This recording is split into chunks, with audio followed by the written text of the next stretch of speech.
Ladies and gentlemen, welcome to Riyadh in Saudi Arabia. Welcome to Gamers8 featuring Rainbow Six. My name's Ian Chambers. This is my co-host Fancy, and we are delighted to say that we've got 8 of the best teams from around the world competing for this trophy and $2 million. Fancy, that's a lot of money. That's a lot of money indeed. أعزائنا المشاهدين، بولو شفناها اليوم وصل لما المسرح نزل لنا التروفي كتروفي بيرر معنا في هذا الايفنت، لكن الان ودنا نبدا رسميا في اكبر حدث رينبو سيكس سيج حدث معنا في العالم، في اكبر حدث رياضات الكترونيه صار معنا في العالم. جيمرز 8 لاند اوف هيروز راح نبدا ان شاء الله اليوم في اول يوم في الحدث المباشر لبطوله رينبو سيكس سيج.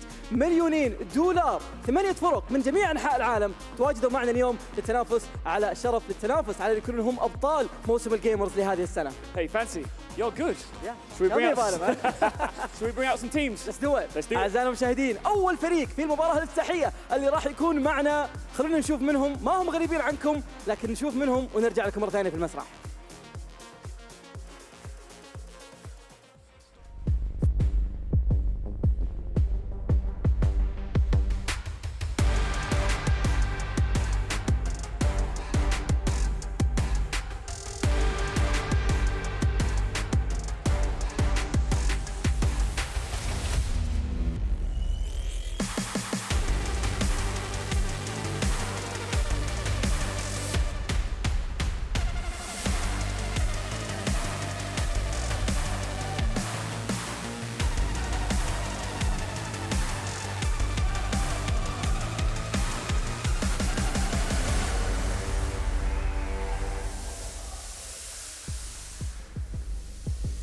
أعزائنا المشاهدين، فخر العرب فريق فالكونز تواجدوا معنا في المسرح اليوم. السنة الماضية قدروا انهم يوصلون للمركز الثاني، لكن السنة هذه وش اللي ممكن يسوونه؟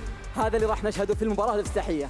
Of course, they've come into this tournament with the home advantage. They will, as we go along here, have a crowd on their side. And this time last year, they came agonizingly close to winning it all. They finished in second place. This time, they're going for gold. طبعا هم الان جايين ما يبون ياخذون المركز الثاني، جايين يعوضون عن اللي صار في السنه الماضيه، وبيحاولون قد ما يقدرون انهم يكونون هم ابطال الموسم في هذه السنه. صدقوني دامهم في المباراه الافتتاحيه هم ابدا ما ياخذون الوضع باستهانه بالكامل، بالتوفيق لهم ان شاء الله في مباراتهم الاولى. Now they are kicking off with some very fierce opponents, former world champions. Let's meet them.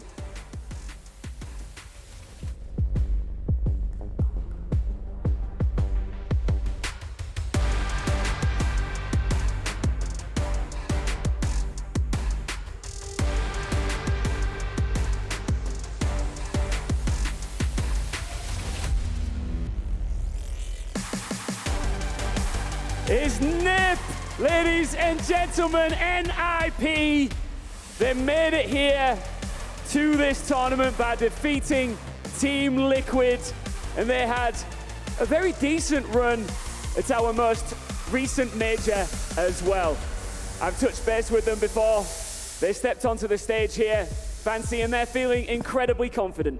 They do feel confident. أعزائنا المشاهدين، فريق NIP قدروا انهم يهزمون فريق ليكويد، قدروا انهم يهزمون افضل الفرق في العالم يتواجدون معنا اليوم في المسرح في جيمرز 8. ولا ننسى ايضا انهم هم ابطال العالم السابقين.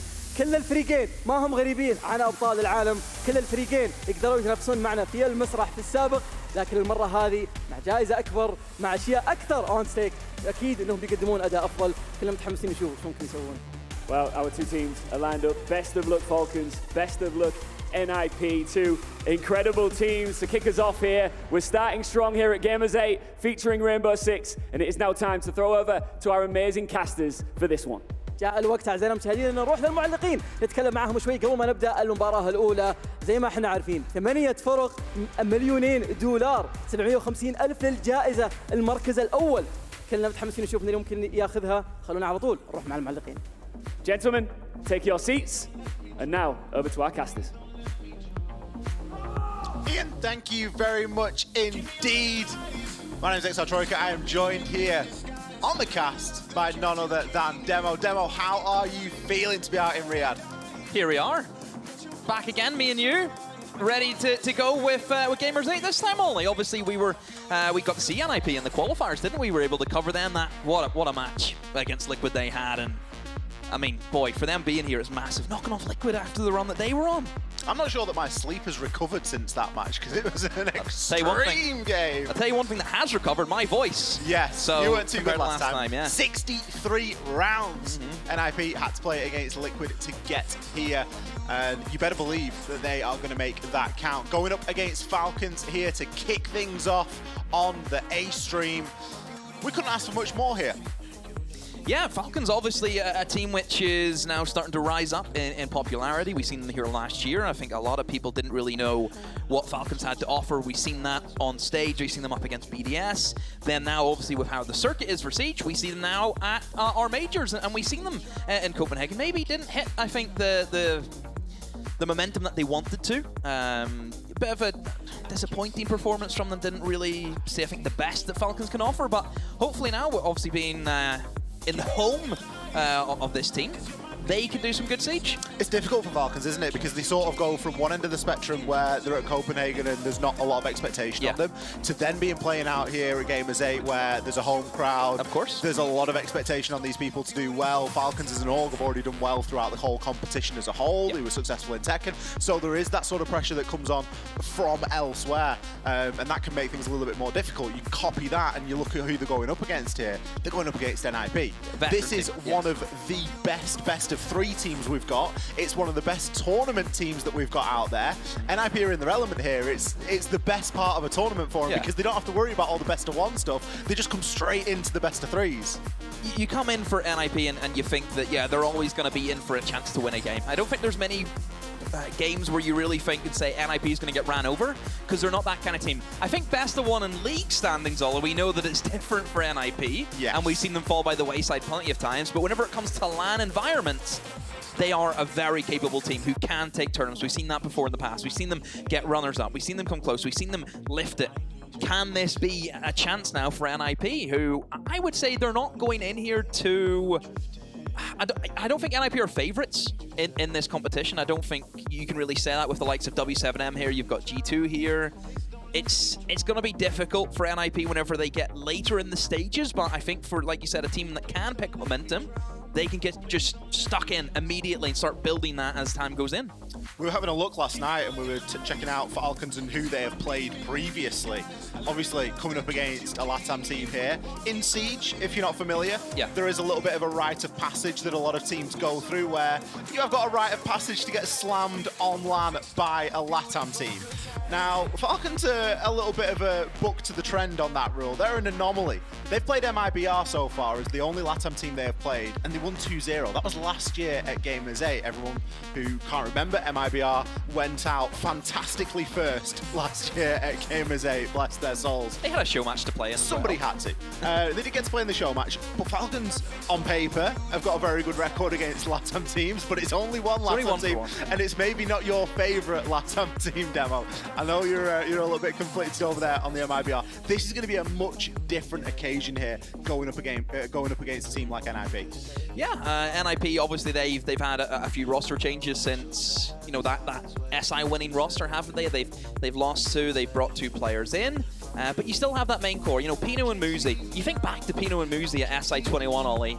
They were the best in that year. That I don't think anyone could go against it. Sure, you could probably argue Nesk and Polu, which just makes it scary. We had Nesk and Polu and Pino and Muzi playing at the top of their game at the same tournament. EUNA and APAC never stood a chance, did they really, in that competition? But Pino and Muzi, they're going to be a threat, aren't they? They're always going to be the presence element for this side. And if those 2 are gunning today, Ollie, I don't know what Falcons can do. It sort of moves us in quite nicely to talking about the way that these 2 teams match up against each other as well. And we can talk maybe a little bit more stylistically about this. We've got a team like NIP who are well known for their own version of default takes. They aren't necessarily the most opportunistic team in terms of opportunity spotting. Yeah. But they are a great team at contested map control. They're a great team at setting themselves up for their own 3-2-1s, and they do the basics quite well. That's something that you can always have said for NIP, and obviously this sort of newer version of NIP, it's almost NIP 2.0, right? So of course, we've had a Julio, of course, leave, Wizard join in. So they've developed and they've honed that a little bit more now. You sort of contrast that against Falcons, where they are known for this aggressive playstyle. They will just run at you and give you a bit of a problem, and it did them well in Copenhagen. Yeah, I don't know how the matchup's going to work for Falcons against, like you said, a team like NIP who are a lot more reserved in the playstyle. You think about how the meta is at the moment, particularly look at a team like W7M, right? That playstyle where it's so opportunistic, you have to make the first move. Whereas NIP, I think they still play the kind of similar Siege that they have done throughout their time, where it can be slow. We see the odd round where they'll bring a Monty if they are struggling with entry engagements, for example, which I wouldn't be surprised if NIP do struggle with entries today, because like you said, Falcons, they've got some great gunners as well. Falcons are not the finished article. That's one thing we have to say. NIP, this is, you know, this is them at the top of their game. This is. Falcons, there's a lot of time for this team to grow. And I think what we'll see today, it's not going to be perfect. I don't think we can say Falcons are going to come in here and play, you know, incredible Siege, because they're still very new to get used to playing against the big teams, getting used to playing in this kind of circuit. It will take them time, but this is the start of it. This is where we'll probably be able to look back, Ollie, next year and say, wow, look how far they've come. Absolutely. We're saying about it this year. Look at them last year. Yeah. It just keeps building and building and building. The growth and the trajectory is quite shocking when you look at it like that and you think no one knew what to expect last year at Gamers8. No one knew what to expect in Copenhagen. I think that they overachieved in both of those tournaments. They did a lot better than a lot of people thought that they were going to do. It just so happens that now they're coming up against a team that is going to give them a real good fighting chance. They're coming up against NIP. And again, you're talking first day of the competition. We haven't seen Tier 1 Siege in a long time, Demo. We've not seen international Siege since Copenhagen. And that, again, throws into question how things have changed. We already know that there's been quite a large meta shift. That was spoken about at length on the desk. But it looks as though, for any eagle-eyed viewers amongst you, we may be headed into the game. We saw a couple of loading screens there. We've been waiting for a couple of these players to get stuck into the lobby. And we're going to be kicking things off here and now. Best of 3, Falcons versus NIP. And we're going to be starting things off here on Cafe. Here we are, Cafe. A map which I wouldn't say is the most popular map. I think certain teams will play this, certain teams probably move away from it because it is more of a aggressive map, to say. I think it's one of those maps where you have windows, spawn peaks are going to happen, but it's a tricky map to attack. Just getting into the building, Ollie, is the most difficult thing for Cafe, surprisingly. I will say that a team like Falcons on a map like Cafe, we know they're going to be aggressive. It will suit them well. NIP, the fact that they start on the attack, that could be a bit of a slow start for them. It could be, you know, Cafe, Ollie, we see 7-1s happen all the time, 7-2s, because whoever has that defense side first, they'll sweep. And that could very well happen here today. Well, especially when we start talking about the... what do you want to call it, Demo? Do you want to call it the trifecta? Do you want to call it the quad of power defenders? Because I think we throw Valkyrie into that mix as well. Valkyrie is a real big problem. You start thinking about defender-sided maps, you start thinking about what's available to teams. Fenrir, Solace, Azami, Valkyrie. You have 2 bans. You only got 2 bans. You can't get rid of very much there when you've got 4 super powerful defenders to be dealing with. As we can see, Azami has been removed, but Fenrir remains. It's the Wamai instead that has been removed by the Falcons.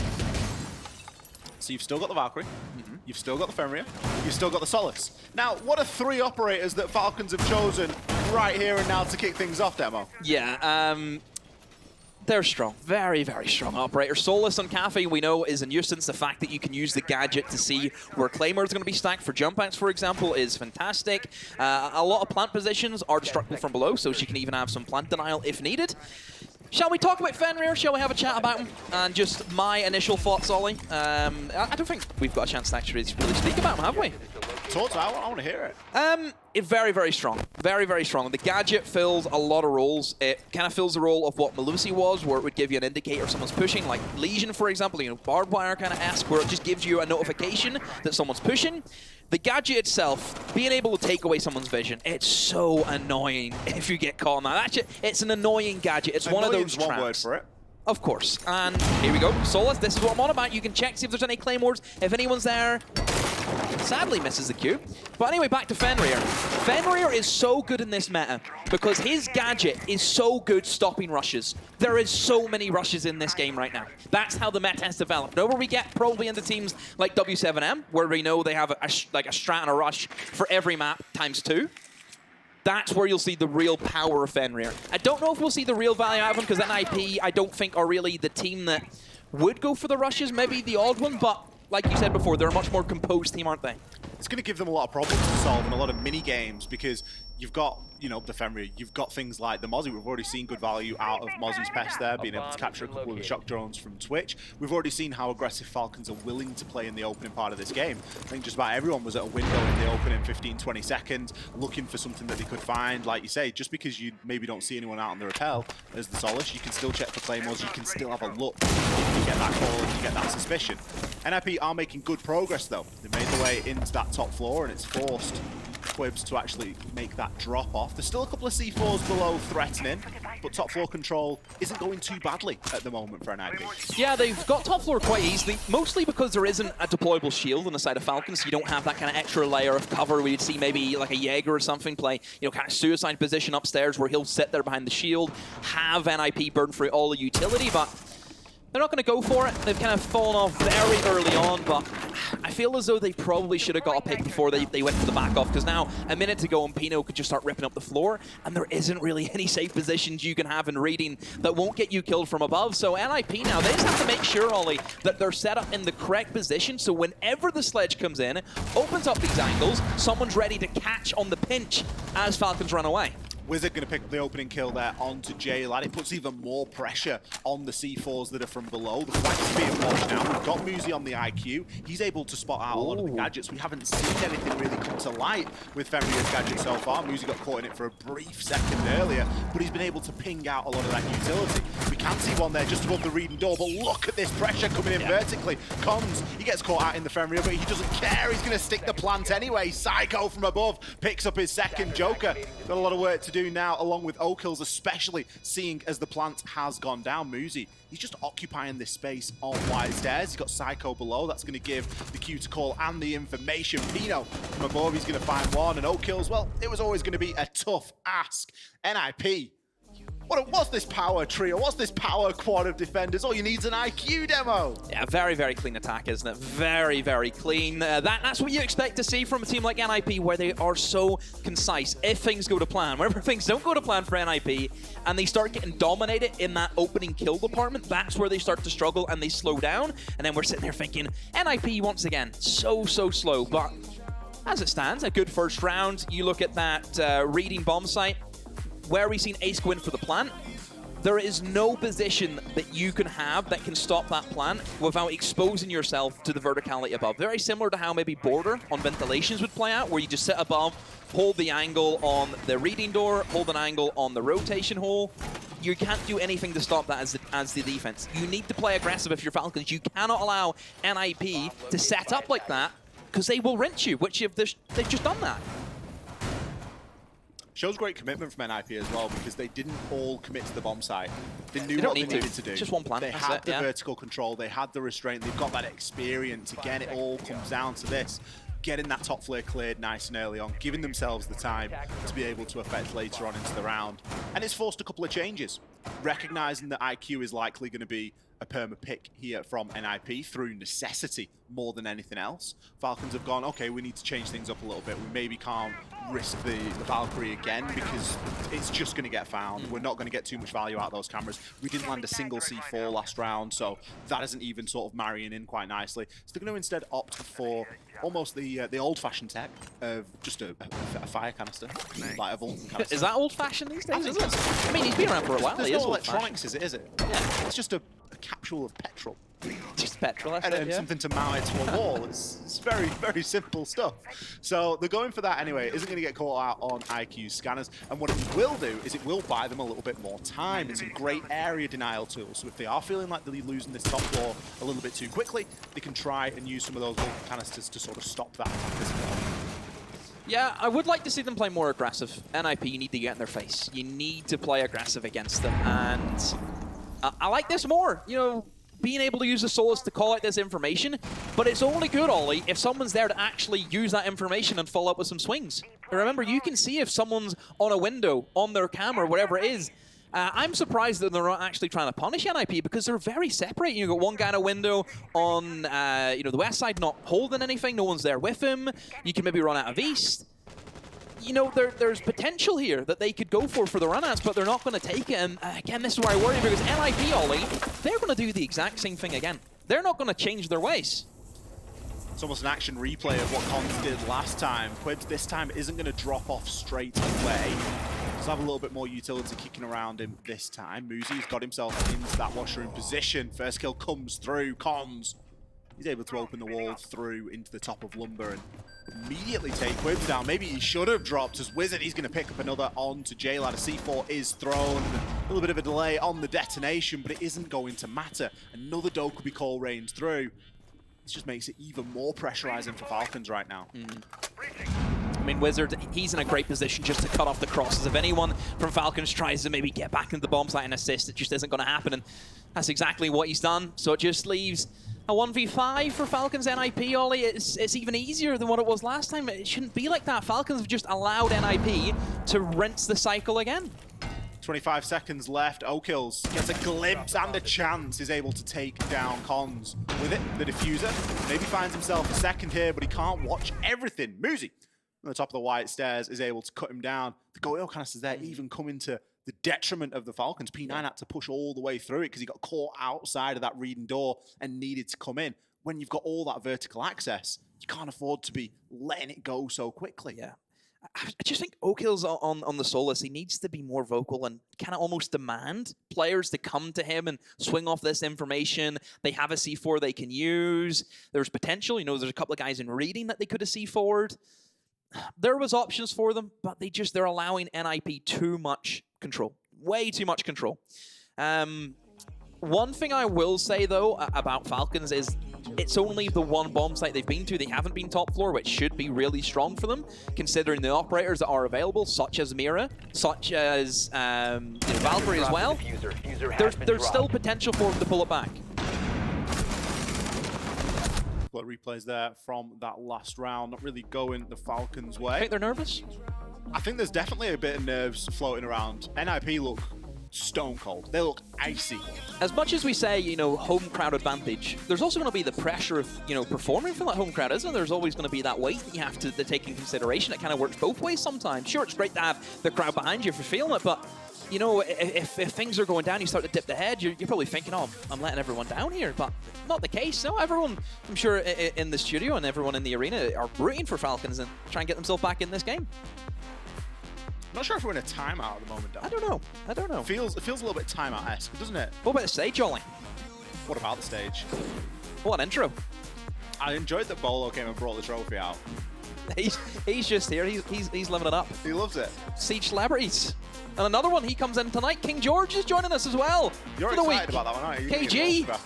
He is he's a very successful player in this game. Played one invite, won one invite. Did you know there's another player? Oh, I did. Played one invite and won one invite. Yes, indeed. He's currently playing at the moment. Currently playing today. Not on this stream, though. Not on this stream. B stream. G2 versus M80. Benja is the player that Ollie was referencing. Of course, he lifted that trophy in February, his first time at the competition, and he wins the trophy. Just a confirmation that it is a tactical timeout, so I'm imagining that is a Falcons tactical just timeout. Just to settle the nerves, probably more than anything. I don't think strategically wise, it's just calm. Just needed something. Calm, yeah. Needed something. You know, we're looking at this and we're thinking, okay, O'Kills has got 2 kills. One of them was an exit frag. We need to do something about this. Guys, relax, play your game. It's a marathon. It's a best of 3. We're not even 3 rounds in, we're at the start of round 3. Yeah. There's so much time left. It doesn't matter how the first couple of rounds go. But if you give NIP that start, if you give them that momentum, it can be very difficult to drag it back. NIP have already done their job here, technically, on Attack on Cafe. They've got a couple of rounds. Yeah, they got 2, which is... You get 2 rounds, you can kind of relax a little bit because you know that your defense is going to be a little bit easier. Top right already, and the Monty comes in.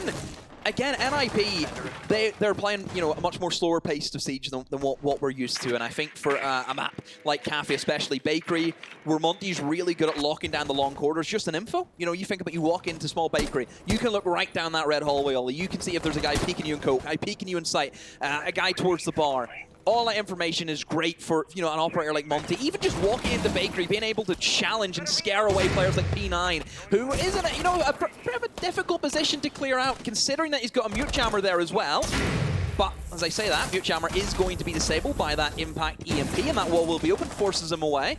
Another benefit, of course, of taking them on is he does fill that niche role of having the impact EMPs. Pino primed and ready here with Capital as a C4 does come out. Nade goes through. Warden activates the goggles, thinks about dipping back, but instead stays for the challenge. This is what we wanted to see from Falcons. Immediately traded off by Moosey's nade, but Psycho can get aggressive and play right up against that breach now. Not only can he call out where people are, so he now knows the Mew's going to be swinging into prep, feeds that information over to Pino. It almost writes itself. We're now seeing O'Kills having to make that rotation back, get himself a little bit close to sight. Quibs can't really pass that double door due to the lines of sight that they've given themselves, and Psycho can just continue to call out for his team, getting a bit more information. Okay, we know there's one on double now. Anyone vertical that can deal with that? J-Lad, he's looking from above. It means that it's an effective 4 versus 2 on the site here, and as soon as NIP realise that with the drones, they're going to start to take advantage. Yeah, it's so easy for Monty just to move in. He knows that he's always going to be able to take a battle where he's always facing frontwards, and obviously going to get flanked or anything like that. But oh, look at that. The use of the Capital smoke bolts being able to cover off the vertical angles above allows him to move in. Diffuser is going down from Psycho, but there is still a bit of a fight back. O'Kills has taken down Pino. Glad needs to try and get in there. He needs to try and stop it, but it's not going to happen. Just Monty can sit in the corner now. Ollie, NIP, passive as it comes, can dip outside. Oh, almost catches the headshot onto the Nomad, but there's the long angles from Collins, picks up the double. That was a lot better from Falcons that round. They were almost trying to pull it back in, but just that Monty, the presence of that operator, Ollie, really overtook what Falcons are trying to cook up. If that was round 1, you would look at that and go, wow, Falcons, they're here for the fight, they're ready for it. But because it's round 3, you sort of look at it and you go, NIP are just running rings. Yeah, they're doing whatever they want. Sure, it's better from Falcons, but it's still not a round win. They are doing whatever they want here. Bomb located by attack. Combination located by attack. Between the Monty and the Capital. I love the use of the Capital smoking off the board. Obviously got the Monty just being able to charge through and give out all of that important information. Psycho, you've got to assist him with 2, maybe 3 kills there, and he gets the plan down just from the call-outs that he was able to give. Yeah, one thing as well I have to say about NIP is very minimalistic here in Cafe. They've just showcased, Ollie, that they won the round by taking Bakery, Small Bake, and that is it. Didn't go above, didn't try and take him towards Coat, didn't go towards Garage or Restaurant or VIP. It was as plain Jane as what anything is these days, isn't it? It's so simple for them. Falcons, downstairs again. I'm really shocked that they're not going above. Top floor is available, and Mira is up. Mira and top floor together, Ollie, it's low-key, it's a bit broken, I'll be honest, because there's nothing you can really do against them. It's so strong, that top floor Mirror Windows. I'm really shocked that they're not going for it. Mega shocked. I've seen you mauled over Mirror Windows a couple of times being available on maps. I remember. It's just on top floor. It's literally the top floor Mirror Windows. It is so good. It's so good. And there's so many different ways that you can play it as well. And I think that NIP were almost expecting that, because in the first round, we saw Twitch play. Now, you bring Twitch, you're going to want to try and disable gadgets. You bring them, ideally, if you're going to want to try and deal with the Mirror Window, because it's a great way on the top floor of dealing with it without going below and, you know, going through all of that sort of rigmarole. We've not seen the Twitch since. Now, of course, it's used for other things. You can disable other gadgets with it, but its primary use is, of course, going to be that Mirror Window. And I think that NIP were maybe expecting a little bit more Mirror plays to come out of Falcons here. Pino using the Camaras instead of the C8, which is an interesting one. Opting for the DMR. NIP, they're looking at a bit of a different approach only this time. They're going to try and go for that verticality. And one thing you have to say about NIP and maybe changing things up is, do you think this is where they feel a bit more confident that they can maybe try and push for the, you know, if you're going for this strat, you have to be ready that there could be roamers. And NIP, we know, they're not the greatest at sometimes those opening engagements, but the fact that they went for it, probably realizing that Falcons haven't really looked sharp in the early game. They haven't looked to aggress onto them. They haven't looked for roams. Falcons have been so passive. And NIP, knowing that, they say, they're giving us the map for nothing. Let's take it. Let's take it. We did have J-Lad above last time. Psycho just getting a shoulder peek onto the Jaeger down below. I'm not sure if J-Lad rotated up last time or if he was spending the majority of the round up there. But of course, he isn't going to be there this time. And NIP are going, brilliant, we'll bring the book. We'll make a mess of this floor. We'll get all these vertical angles. We don't, you know, we're not just going to crutch onto the Monty. We're not a one-trick pony outfit here. We've got a lot of tricks up our sleeve. Another Dokkaebi call comes through. For all that we talk about, impressive defending operation. Oh, I love it. Dokkaebi has to be mentioned as well. We are seeing quite a bit of value there out of the Ossa. J-Lad is allowed to make a little bit of a reposition there. There's a Fenrir gadget in this mixture as well, so it's all not ideal, but look at what happens from above. Quips is able to find one back. This is better from Falcons, but the plant is still going down here. We are going to see a great swing there. The Psycho and Muzi pick up one apiece. NIP, they aren't missing, Demo. No, again, it's so clean. That was really good opportunity spotting from NIP, a team which we said maybe don't play as fast as Siege and being able to see things. Hey, let's take this now. They done that. They were able to see that they're playing very heavy off-site. There's no presence above, as we know.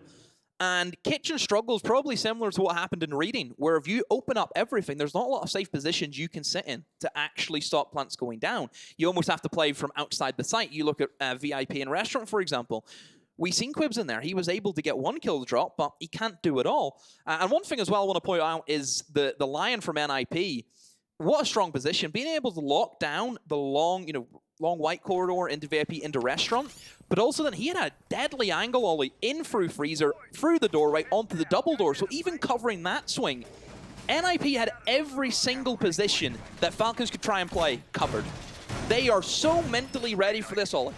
It's as if they're literally reading like a book, and it says, right, step 1, do this, step 2, do this, step 3, do this. P.S. They will do this. They're given the book has reminders for them. It's a cheat guide they must have up there. It certainly feels that way. I think it does also speak to this sort of core of NIP as well. You look at the core of Muzi, Pino, and Psycho. These guys have played together for a long old time. Love the pickup of Cons. You know, we've seen this guy back whenever you're starting out, back in the Brazil circuit. A really underrated player. Santos? Yeah. You know, well, I mean, hey, we've seen that Santos Dexterity team, and of course that W7M team. Look at the players now that they've been able to produce. It's kicked some of the old guard out, hasn't it? You know, some of the old guard have had to go and coach M&M, for goodness sake. That's what's happened. You've went to coach M&M. We were ahead of the time, though. Oh, really were. Ahead of the years. 4 rounds here, NIP have been able to chain together. This is unheard of in Cafe. Pretty devastating. Pretty devastating. They're showing no signs of slowing down. Still no upstairs, by the way. I honestly think that Falcons are pretty scared to go upstairs. They shouldn't be. Look at this amount of information. Surely O'Kills is good. 3 players and cams. Knows that the cams have come through, knows there's a chance he's been misdroned. Can he find the shot? Ooh, just fluffs it. Maybe the trigger discipline wasn't quite there. There are plenty of players up here this time. We do have a little bit of utility kicking around as well. NIP know this. So a little bit more of a roam approach. Only 1 player really in the bomb site, Ollie. 4 players above. This is what we wanted to see more from Falcons, is actually take it to NIP. Just don't give them everything. Actually make them fight for it. Get some kills against NIP. They should know that NIP will struggle from time to time in the opening engagements, but they're not going for it. But again, even look at the pacing. At this time, NIP were like pretty much, they had top floor at this stage. Now they're only just getting into reading. Times have changed. Efficiency 4 goes out from J-Lad. Isn't going to be successful. Cons able to open up the wall again into the top of white. Quibs this time going to find the opening pick for the first time for the Falcons. As Cons is shut down. A lot of his work has been done, though, and he should have cut this top floor in half. Quibs, location known, easily taken out there by Pino. There were a number of NIP guns looking in that direction, and what a flick from Pino onto J-Lad. He spoke about P9 being the sole roamer below. He's the only one that's not seen any action yet. Joker be playing on that Oryx. P9 thinking about a little bit of a rotation up here, just cautious of a drone or maybe an air jab of something of that nature. It's not the air jab you need to be worried about, it's the gun. Wizard, he's able to take him out on the Nomad. And Joker, now with a lot of work to do inside of 20 seconds, picks up the first. Wizard still has Diffuser in hand, but Muzi is there to collect. Muzi putting in the hard yards here. It's not easy to play the IQ and still frag out like that. Yeah, it's been a kind of religious pick, hasn't it, for them? It's always going to be there. And, well, I mean, Ollie, you kind of foreshadowed this. You've done this. You said that getting rinsed by a Brazil team is something that happens to the best of us. It's a rite of passage. Is this what you were talking about? It is. 5-0 on Cafe. I mean, again, like, Falcons, you're not going above. I'm still a little bit annoyed that they're kind of doing this to themselves. Such a strong bomb site, and they're not picking it. It's going to be devastating when we get ourselves onto the other side. That'll be the first pick, yeah. And NIP are on defense, and then we start to see what gets brought out from them. Like that's really going to be when the troubles start here for Falcons. Obviously, it's only map 1. There's still 2 more maps here if required. Guaranteed to see at least another 1. 10 seconds to go. Well, 5 seconds left. Finally, we're going to see the top floor. If this ends in a win, I'll just be sat here thinking, you could add 2 rounds instead of 1. Have a look at what you could have won. Could have had more. I'm not sure it would be that straightforward. Well, it's like you lose the big money spin, and it's like, well, let's show you what you could have won. Just rub it in them. Falcons have defaulted this time. They've gotten rid of the Solace, and they've also gotten rid of the Fenrir. For all that we've spoken about Fenrir, Falcons haven't seen great value out of it. It's probably because it's not a great matchup against NIP, where NIP will just like rip things apart. They'll pick everything. They'll see where every setup is, and they'll just methodically go through it. Teams who are a little bit more, let's go for this. Sure, we may die to this, and we're not really thinking about Fenrirs. That's where it comes into play. But NIP ain't that team. And then you think about the information that was gathered from the Solace. Yeah, the info's there, but there's no one really to act on. NIP don't care if you know where they are. They'll still come get you. They're pretty happy. Yeah. Like, we can only be so many places. It doesn't matter if you know where we are. Especially with some of the shots that NIP have been hitting today. Pino, 7-1. Wizard, 5-1. Muzi, 6-1. These guys aren't losing gunfights. Whereas you look on the other side, we've got 0-5, 0-5 from P9 and J-Lad equally, and only 3 kills, the top kills from O-kills. Oh, what a devastating nade. P9 lucky to be alive there, Pino. Seen a good bit of value out of that first nade. Maybe going to double dip and go for a second. The yellow pin is still there, but as we can see, P9 has dug himself in just a little bit deeper. And IP certainly taking their time over this one. Pino is going to get run out on from below as we finally see some of that aggression, but it isn't going to matter. 2 kills instantly responded to. Yeah, that was a great rotate, it has to be said, for Muzi, being able to slip his way in through Red Hat, straight into Cigar Shop, and then have that long angle to try and cover if anyone tries to sprint towards Heaven, if anyone maybe tries to go outside pillars and go for that run out, he's there to cover it. So a great little pocket play there for Muzi. Just, it keeps him on the toes now because Falcons, they have to drag someone over there to try and mark Muzi, and that's going to be Quibs inside a piano. So essentially it's a 2v3 on site, but NIP, they're not really in a great position to maybe execute. They're probably wanting to swing in towards the window. That's a yellow ping. They know that J-Lad is here with the shotgun. Keep in mind from Legion, rips into it, but they both trade. There's the run out from O-kills, but Wizard has the refrag. He's in the site, Ollie. Much better there from Falcon. The patience that was shown by O-kills there on that run out was phenomenal. He's still hanging around the bottom of this reading door. Where's Diffuser? Is it outside? Wasn't it? It was Cons had it. Is it not outside East? It is outside East, Ollie. This is an issue, because they need Diffuser 15 seconds to go. There's still time here. O-kill's location's known, but he has got some information of his own. He's going to try and stay alive now, as there's only 10 seconds left. Isn't going to be aware of Muzi, but isn't either going to be aware of Wizard.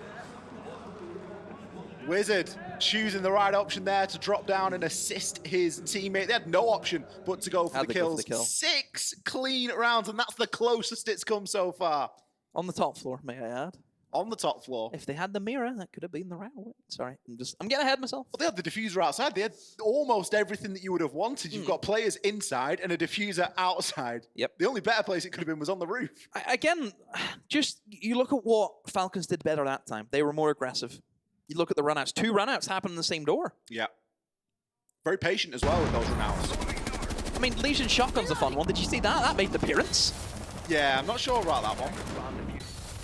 I think had that been the T5, maybe you would have had a slightly different outcome, but... And this is what I'm talking about as well. The fact that they had, you know, Muzi over by himself towards red stairs. Quibs couldn't hold the drop from Piano, and that takes the man away, and then you can see just an easy drop from Wizard in. Just little moments like that. Just a man advantage is so important for a map like Cafe. So another defender that has seen a little bit of a change that we haven't yet spoken about, but it is a prime time to speak on. One of your favourites, Demo. Thorn. Why is that one of my favourites? Because when Thorn first came out, you were loving it. 1.5x now. 1.5x side. I mean, is it going to be the end-all and be-all? I mean, it shouldn't be. It's good enough for Muzi, it's good enough for me. It's good enough for Muzi, it's good enough for you. That's what I'd say. Observation blockers is another thing. We've got a triple observation blocker set up in Cigar Shop. So obviously we're going to be seeing not the reading bomb site, it's going to be mining and dining is the selected bomb site, the one that we didn't see at all from Falcons, but NIP have chose it first. Look at this whole lolly that they have. They have 1 player in the site, which is expected, and 4 roamers all around the map. They have 1 player, Suicide, holding inside the Cigar Shop with the castle barricades, with all the observation blockers as well, just so they'll never really know where he is. They know he's in there, but they don't know. It's like bringing a pocket vigil, but you don't have the vigil. You think about it like that way, isn't it? But you've got more things than the vigil. It's fantastic. I don't think we saw Falcons actually use the observation blockers, and I didn't spot it if we did. Observation blockers, they're a bit... Coupled with the mute jammer, it's almost impossible here. Psycho just pops up. He's playing whack-a-mole there. Joker might have got the castle barricade, but that is all you will get. Unforgivable to not drone out the stage. Falcons, that's going to hurt them a bit, because obviously castle barricades, there's more than 1 that castle can bring, so losing it on the Ash is going to be an issue. Good refrag, though, from P9, being able to take out Psycho. That does free up potential of just a Piano swing and free minibar, for example, although if no one's going to be there to cover it for NIP, it could get them in the building. Falcons, however, it looks as if they're also going to try and challenge players like Pino, but look how far away Pino is from the actual bomb site. If Pino dies, they're not going to lose control of the site. That's very, very far away. So that's the only issue I have for Falcons. But Jalad, he's just been able to walk in towards Reading, I think, through pillar door. Nobody been able to stop him and picks up a freebie. Look at the access he's got to site now as well. Try and open up that soft wall and maybe try and do something with it. Collins could see some great timing, but unfortunately can't land the finishing blow. Pino forced to drop here as Falcons are putting on a bit of a masterclass of their own. Muzi, it is only you that stands between this and a flawless first map here for NIP. There is still potential. You can't quite get an angle on the plant that's going down, but he's got a good bit of information. Can he land the first? Yes. Players almost lining up nicely for him there. The plant is re-attempted here by JLab, but he's only down to the CZ. Quibs, he's going to swing the corner. Falcons, they pick up a round demo. They're in the game. They are in the game. First round goes to them. Honestly, I think just Jalad being able to see opportunity spot on by himself, take good control of reading, find a kill. And he almost, whenever he had control of reading, it was really nice from Falcons to see all of them go with him. Being able to hear that call and say, guys, no one's here. We can walk in and plant. They're all upstairs. They're not holding us. Remember, that specific, dining room area, there's no verticality above it. That's a solid corridor above them. Nothing's going to stop them. And they just walk in and plant. That's exactly what they did. Do you think that side choice was a case of NIP going, look, we've got a chance to not give anything away here on our defenses? It's not the best site on the map. Maybe. Are they just looking to get away from Cafe as quickly as possible now and not really give too much away? I just think that that's something that they tried in scrims and it worked once, and they thought, oh, let's do it now. Let's try it now. And no, scrims and games are very different.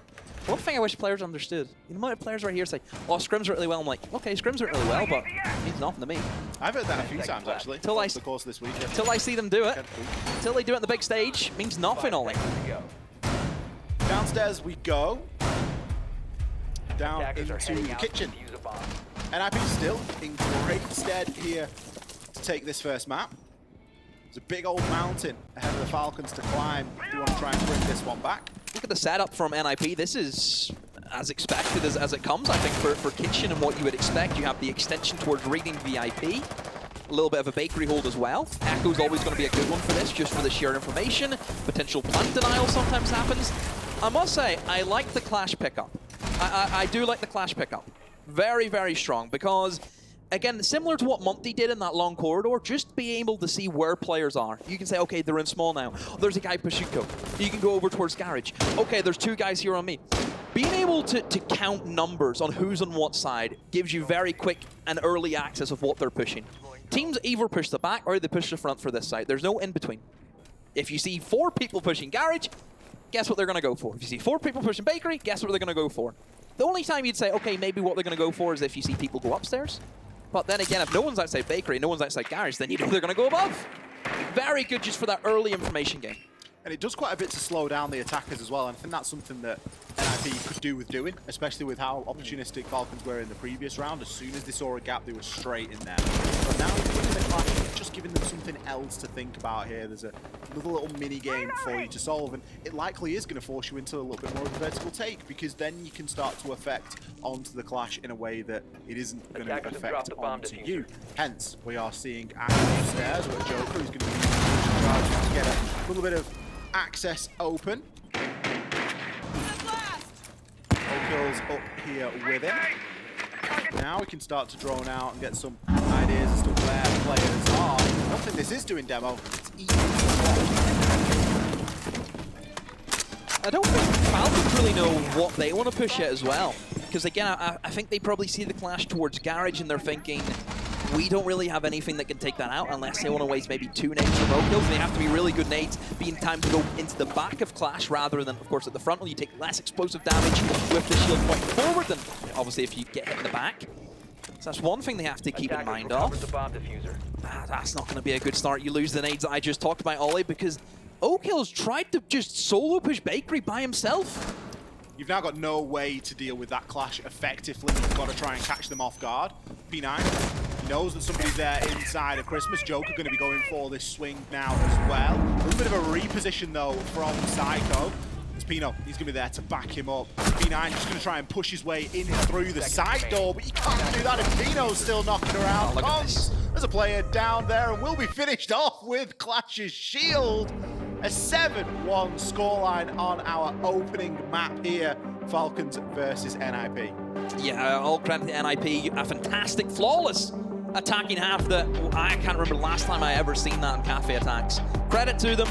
It's, again, you said, this always happens.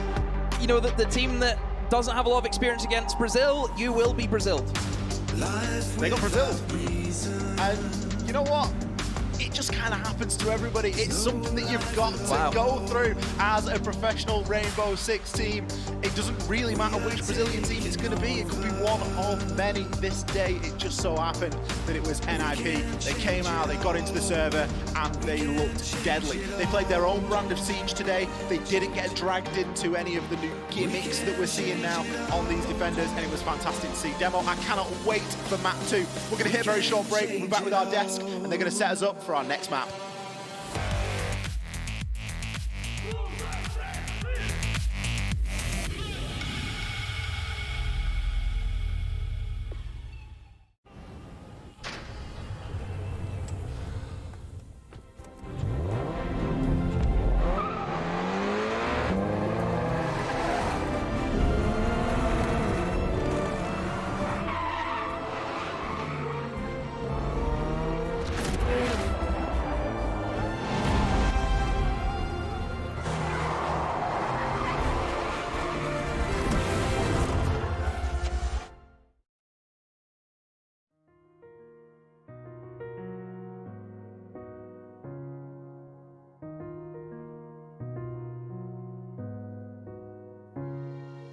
الحياة لحن، ولأننا جزء من مقطوعة عظيمة تحركنا، تلمسنا، تصنع من لحظاتنا ذكريات بديعة. لأن الوجبة، التجربة، المغامرة، حياتك بعد جديد في هيلتون الرياض.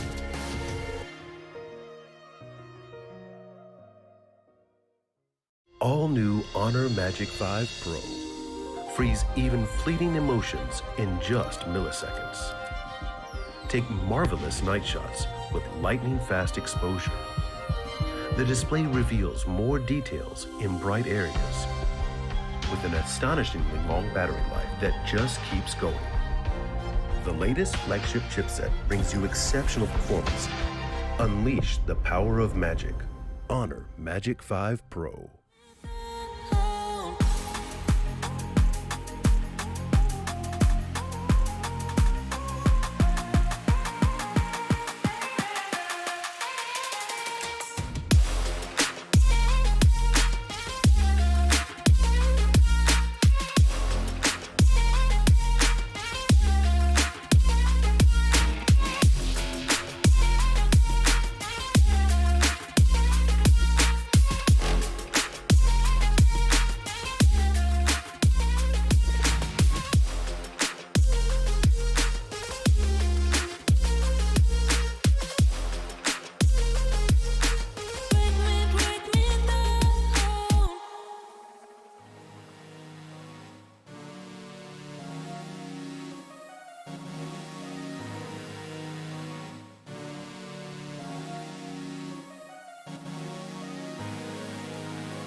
Seven and 1 is the way Ninjas in Pyjamas close out their first map, Cafe. What a way to start off the tournament fresh. You said it yourself, one of the things you wanted to see from NiP was them winning that first map. Yeah, they've certainly, if there were any critics, you could maybe argue I was a bit of a critic saying the start tournament's slow, and I wanted to see them answer me. Yeah. Bam. Could have been a 7-0 as well. Absolutely incredible. I think when you're coming out and you're going onto your map pick, sure, it is your map pick, but it's attacking Cafe. You're never expecting to really get a 6-0 attack off. Oof. So they came out of the firing box today. Exactly, yeah. Those attacking rounds looking really good. It looked like they were a bit slower, a bit scared at the very beginning, which is understandable. If you look at the history of Falcons' playstyle, where they can test map control, where they go for these crazy runouts, but that didn't really happen on the side of Falcons. They played a little passive, they played slow.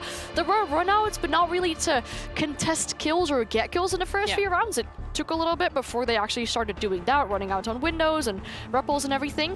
I feel like for NIP with their attacks as well, they had to attack reading a lot, they had to attack kitchen a lot, but in my opinion, they chose the way of least resistance. So not going for a full top 4 clear, for example, for kitchen, but forcing bakery with that Monty, just making sure they don't have to spend that much time on clearing out everything around the building, because we know if they play into that Furnace Pro playstyle, they can run out of time at the end. Yeah, they didn't run out of time. Instead, Falcons, they did manage to get one round on the attacking side of things fresh. It wasn't looking too good from the side of Falcons. We were a little worried about what we were going to be seeing from them coming into today, and so far, what were the main pain points? I think, like we said, it was unknowns, right? We didn't know how Quips was going to go in. We didn't know if he would do it 1-for-1 with Valentino's roles. And I think the main pain points, to be honest, for Falcons is they were bringing the meta ops. I know Ollie and Demo had a great discussion about it, about, hey, there's armies banned, but we've got Solis and Fenrir and Valkyrie in play. Round 1, we actually saw Falcons run all 3 in combination. But it was the application of those operators, it wasn't really happening. We're seeing the Solis, you know, being last alive, kind of baiting a little bit. We're seeing the Fenrir not really being used to create your own kind of refrags with the Fenrir gadgets, and we saw Valcom very little information until the very last round where it was tried to throw Valcam outside and then run out on it. And that's what we wanted to see. We wanted to see Falcons play this disruptive style, get in the faces of NiP and don't let them set up, because, you know, and reference, NiP are like Virtus Pro at times. When you let them get set up and execute, you are not winning that. So the way that you beat that is you actually try and disrupt their flow, get a couple of their key operators off the board, and make them think on their feet a little bit more. Yeah, they were successful at that for one round, but unfortunately that's not going to be enough this time around, because 7-1, that is quite a big hit to be taking into your first game of the competition. You're going to be heading on to the second map. It's going to be your comfort, your pick. You're the one that went for it. But still, it does bring the question in terms of that momentum that NiP now has, considering we know adversity, they don't mind it. Scary one for Falcons. Yeah, I think NIP must be feeling really comfortable seeing how their attacking half went, how their own defense went, and how they got away with so many rounds so easily. The next map is a really good territory for Falcons, as we could say. It's Chalet. Yeah. They have a 6-game win streak on Chalet, but not just winning games. They're flawless on the defense. They have not lost a single defensive round on their Chalet games in the last 6 ones, and they also have an 84% attacking win rate, so that means they're also really good on attack. We did see their defenses on Cafe lacked a little bit. I'm very curious to see what's going to happen if they play those same meta operators, if they play them a little bit more aggressive and utilize all the information that the Fenrir can give you, that the Solus can give you. Maybe it'll make it a lot more difficult for NIP to get that control. That's what I want to see from Falcons. I think there's that saying about workman and his tools, you never blame the tools. Falcons giving themselves the tools. They're giving themselves the best ops. They're banning in a way that gives them great ops to start off with, but they're not using them right. That's what I want to see as we go into Chalet. Like Anne said, they've never lost a defense, and we will caveat that.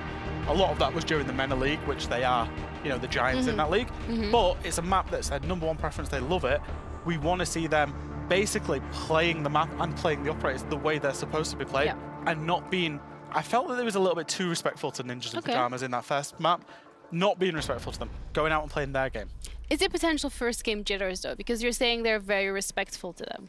Yeah, I think so. It's that crowd buff or crowd pressure. And I think, when you've kind of flopped in that first map, maybe the pressure got to Falcons a little bit. Because even on Cafe, they had the advantageous start, and they had the ops, but they didn't really do anything with it. And I genuinely, just a quick word on NiP, I thought NiP were excellent. Their processes and read of Falcons on that Cafe, on their attacks, was of course excellent. Whenever you get 6-0 on Cafe, you are going to be happy. You should be very happy with that indeed. I mean, NiP have completely come out swinging, and that's one of the key points that you touched upon earlier on in the desk as well, is that first game is always the biggest hurdle for them to cross. Now, they've crossed that hurdle, and as you said, some of their executes were absolutely incredible. You mentioned it earlier in the green room as well. You said the reads on Falcons were really great. So the fact that we're now going to be going into Chalet, quote-unquote, Falcons territory, there has to be a read there as well. All NiP really has to do is just copy-paste what we've seen in the last game, no? Yeah, I'm really happy to see Pino, Wizard, and Muzi have a really good start to their game as well, because these are like the star players on that roster. They can really step up, they can really carry rounds in their favor. Sometimes it takes a lot before they get woken up and they actually start doing that. They were doing it immediately now, whereas on the side of Falcons, there's a few players that were on a donut, I believe, until round 5, which could be that, shakes in front of a home crowd, or we're playing a LAN again, or we're playing internationally again after a little while. Could be a little bit of shakes. I hope that they get this moment, this break in between, to reset a little bit. We did hear how exciting the crowd sounded after they won that round in this map, so hopefully for them they can reset a little bit, they can get rid of the shakes a little bit and come back in map 2. If I was Ninjas right now, I would be knowing, hey, we've won map 1, we've won it excellently, and I think that's good. You'll be feeling good, you'll be feeling high. There's a reaction coming out of Falcons, and I think what NiP will play into will be that patient game. Because Falcons are going to start out, they're going to be aggressive, they're going to look for gunfights. That's how we know them, and that's going to be their natural response to losing so hard. So I think for NiP, sit back a little bit more, play into that aggression, and try and counter it a little bit more.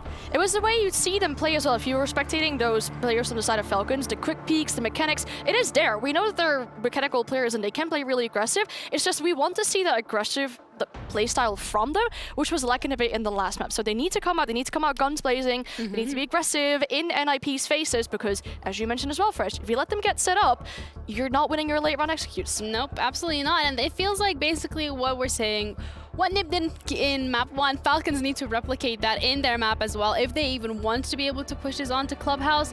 Fresh as well, you promised us that you were going to draw something for us in the game. Oh, I've not drawn it yet. It was going to be a green car. So fast. It was a green car. It was so fast, I got back to my seat. We had to come back here.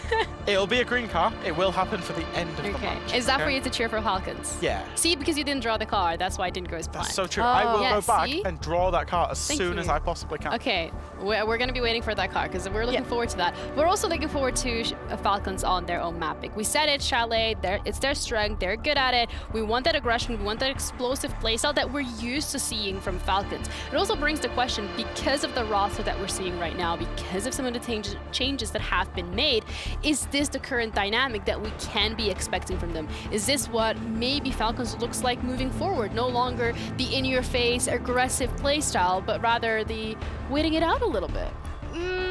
You'd hope not. No, I like how Falcons were so unique with their aggressive playstyle. I feel like it fits the current meta a little bit better as well. When you play aggressive, you play up front instead of like waiting and being patient.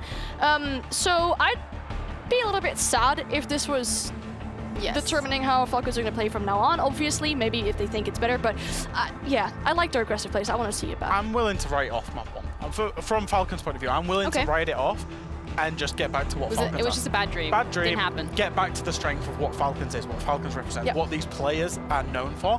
And if they can get back to that, I think they've got a fighting chance. You know, they can get into this best of 3. If they come into map 2 and they're still so respectful and they still allow NiP to get set up, then I think it'll be a 2-0 if that happens. Ooh. I think this is a little bit different from what we were saying earlier on, where the map vetoes just came through. We were like, yeah, this is probably going to be going to Clubhouse. But now it feels like, ooh, reality's hitting. I did say, like, if you pick your own map as a team you're so comfortable on, it's very likely you're going to eventually win that map, especially seeing the last map there was no information for Falcons either. For NIP, there is information on how they play Shelly, because they played it against Low Swan in the Gamers Without Borders qualification tournament, which wasn't that long ago. So considering they're still playing with the same lineup, it's not been that long. Obviously, Falcons knows what they might be expecting from Rangers in Pyjamas on this second map.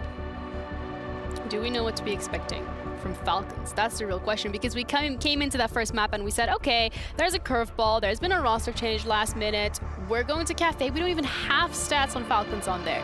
And it was still something that NiP was able to be dealing with so incredibly well. So going on to Chalet with the roster change taken into consideration, are we really going to see what we used to see from Falcons, or is it again going to be switched up a bit? I would expect we'll see what we've seen from Falcons. I don't think, you know, if you've played it over 6 maps and you've never lost a defense, I don't think there's any reason to logically want to change that up. Of course, you're going to lose one defense at some point.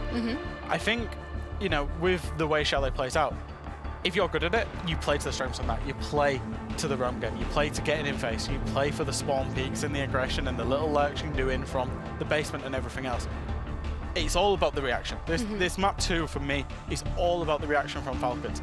If they get fired up, if they get aggressive, if they start going for this, we've got a game.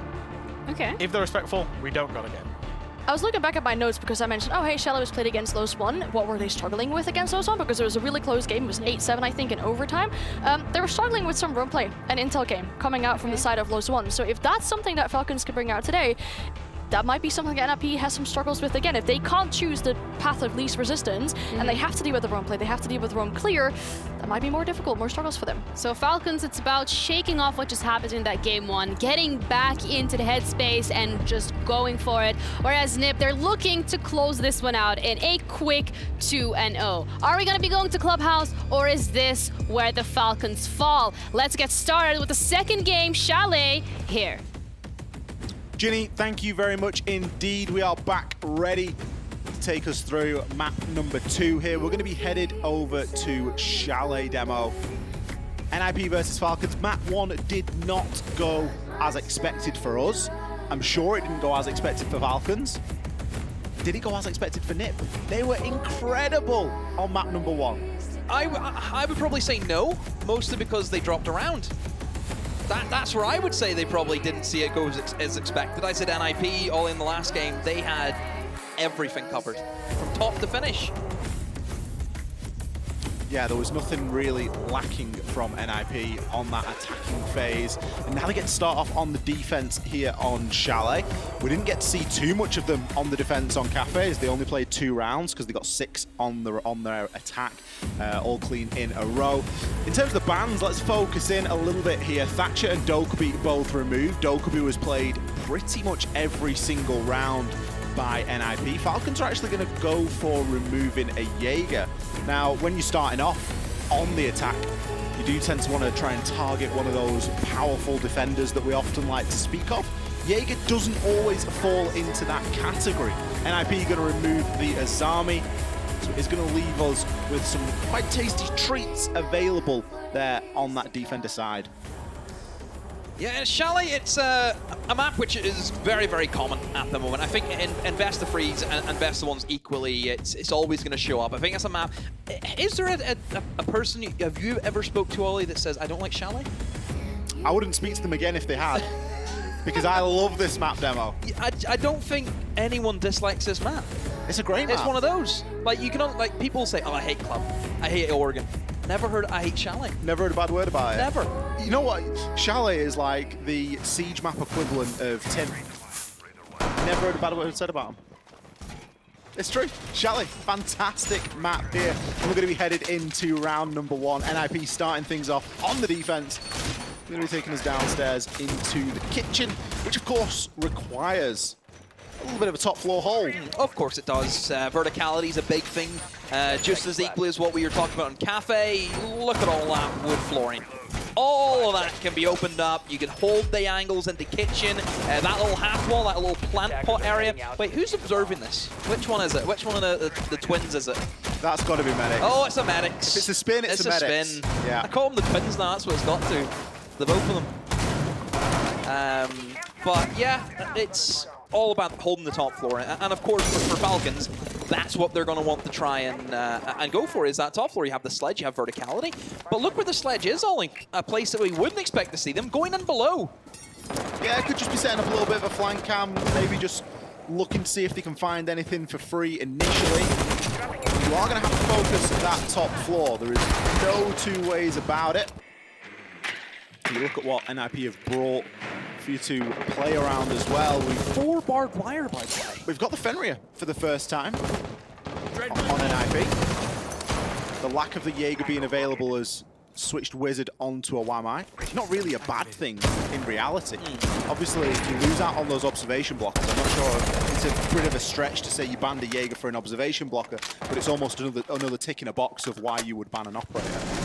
So there's maybe a little bit of that going into things as well here for Falcons, because information is going to be key. You need to be able to draw out that top floor, and if you've got real long lines of sight being blocked by those blockers, it can be a problem. So the majority of the push is coming from Solar side. We can see obviously a player in the windows. There's also a guy in the bathroom windows as well. But one little thing that I do like to see from Falcons is they have O-Kills by himself, who could maybe slip in on the track to just walk in the piano alley. That could happen for them. However, there is somebody manning the post. There is the Wamai holding him in his place, just on the double door beside Fireplace. Falcons have lost the first pick. Down goes P9. Nade being tossed from Joker. Is that going to connect? Oh, just shy, Ollie. He has a yellow ping. He knows who he's looking for in Psycho. Psycho, he can't really move because of that man in Solar window. And even if he drops down here, that's a risky one, but no one's on the window to cover it. That is a really bad thing now for Falcons, because Psycho is in a position where he still holds a window from Solar, but now he's not going to be naded. A little bit of an oversight there from Falcons, and that's what happens when you lose a body early without response. You lose the ability to watch that all-important angle. Wizard seeing success here from inside of office. His location's been known for a good amount of time now, and he still hasn't been dealt with. Joker eventually will be able to shut Psycho down, as he was really dicing with death on those stairs inside of Tellers. Must have repositioned somewhere, did he, to get naded? Because he can't get nade from the stairs because that wall's reinforced and you can't get a nade through there. Joker just about to come to blows now, as he's actually going to make his way into the site, going for a lot more of a direct approach here. Maybe a little bit of a bait and switch, but he's just too unsure. Can't decide which way to turn. Quibs, he's left as the last alive. 14 seconds left on the clock, and with the wall not even open into sight, barbed wire greeting his passage. Never going to be a fun time. Wizard, he flies over the top rope, takes him out. NIP, they carry on. Yeah, NIP, each of them just, they did their job, didn't they? They all had their positions. They all held their positions well. Nobody really slipped. I mean, Falcons, it did feel very separate for a period there. One guy in the window, Sledge down on the west main stairs, guy in the bathroom window. You had one guy then over towards Fireplace. That it was a little bit chaotic. Very fragmented. It was almost as if they were all looking for their individual picks. Yeah. But sure, that's fine. You know, we could see a 5v2 just come in for Falcons because they've all got a pick. But if the kills don't come in, and the team you're playing against give you absolutely nothing, that was the nade kill that we missed, a reposition below from Sledge. That's actually really nice from Joker. But if you don't have everyone getting their picks, what does it solve? Everyone's just standing there waiting for someone else to do something. You're going to be stagnant, and that's what happened to them.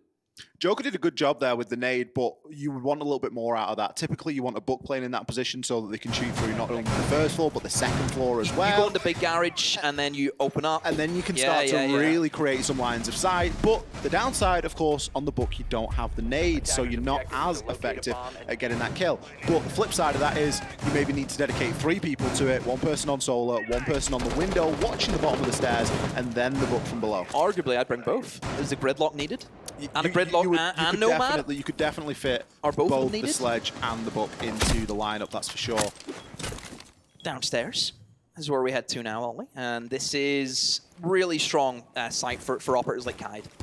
Whenever Thatcher's banned, for example, he's a nightmare, Ollie. You might have to go for a Maverick sometimes could be an option, but for most teams, the kind of secondary push you would go for is just go from behind, because it is actually quite easy just to nade off a Kaid Claw towards Trench Wall, for example. So that is probably kind of what you have to force into. The Kaid Claw, you know, you think about Snowbuild, yes, it can be nade through the drone hole, but sometimes Kaids, they'll place their traps upstairs in the flooring, things like that. It's tricky, so I think Trench Push for the most part is more reliable.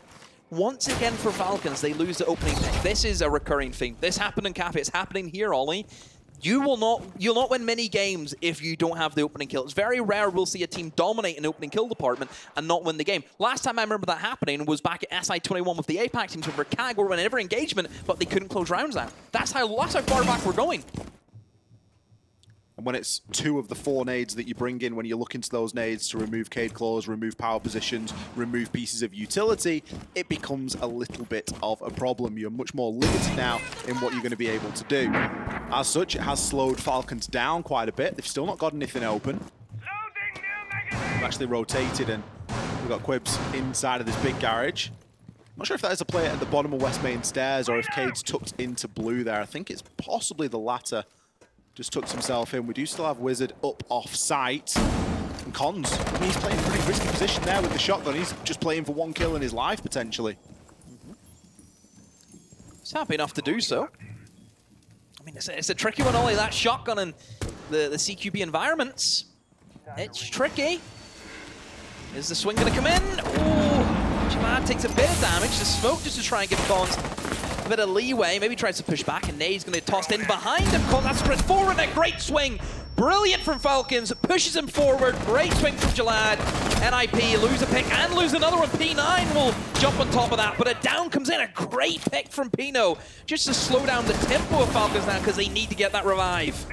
Still a lot to do here for both teams to be successful. Joker is going to push himself down blue, picks up the first, locks on to the second. There's a huge amount of damage, but not the finishing blow.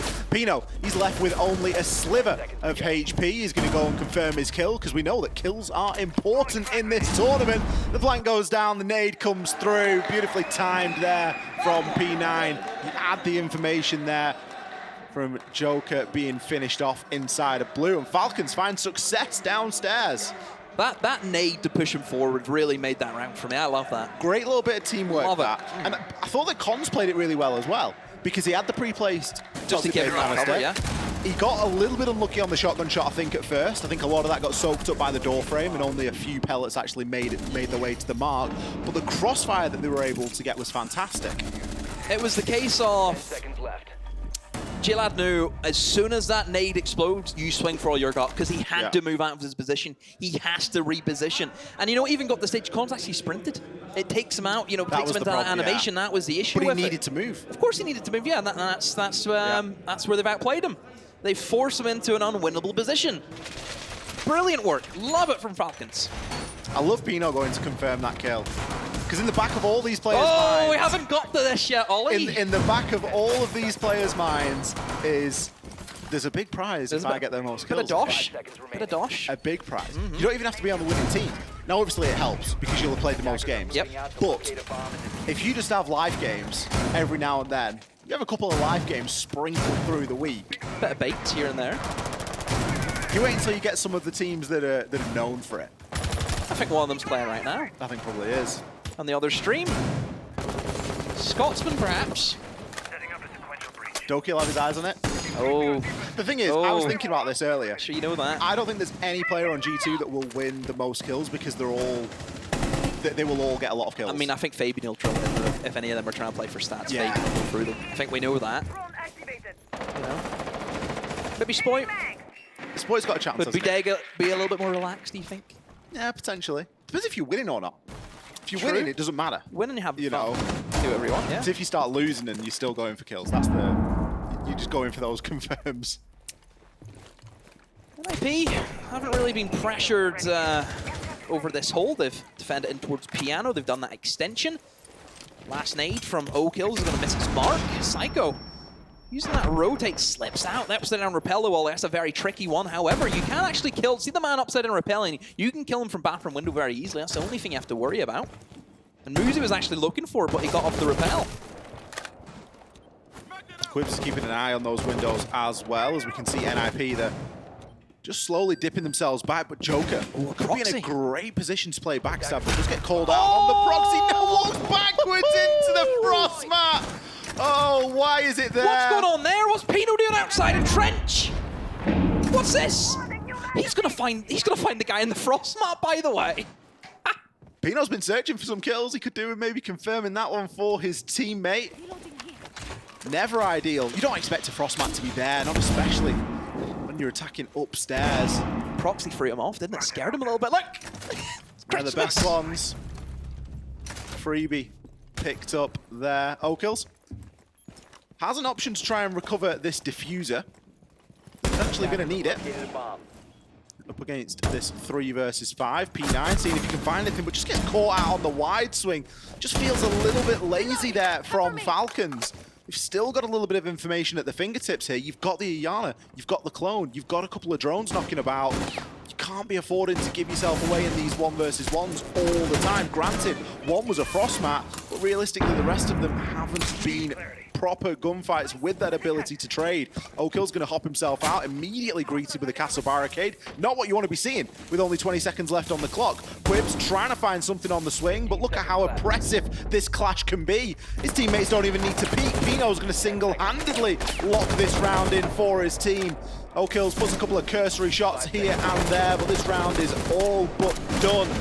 Hit points might be low, but that is never going to be enough. It's not NIP. Didn't even really get a chance to comment on Ollie. You know, we've kind of said that NIP are still playing their type of siege. That's right out of the notebook of W7M, that hold. You know, that W7M hold where we see them defend upstairs inside of Chalet. They will open up the office wall, they'll open up one side of it. So then that gives them that'll create 2 things. 1, it'll give an opportunity to impact if like a Selma charge goes down, for example. And 2, you can also have then an angle that someone can hold in office. Look at this from the crash. Well, we missed that. You can actually then hold an angle from office onto someone walking up fireplace stairs, therefore protecting the player inside fireplace, which we've seen with Psycho.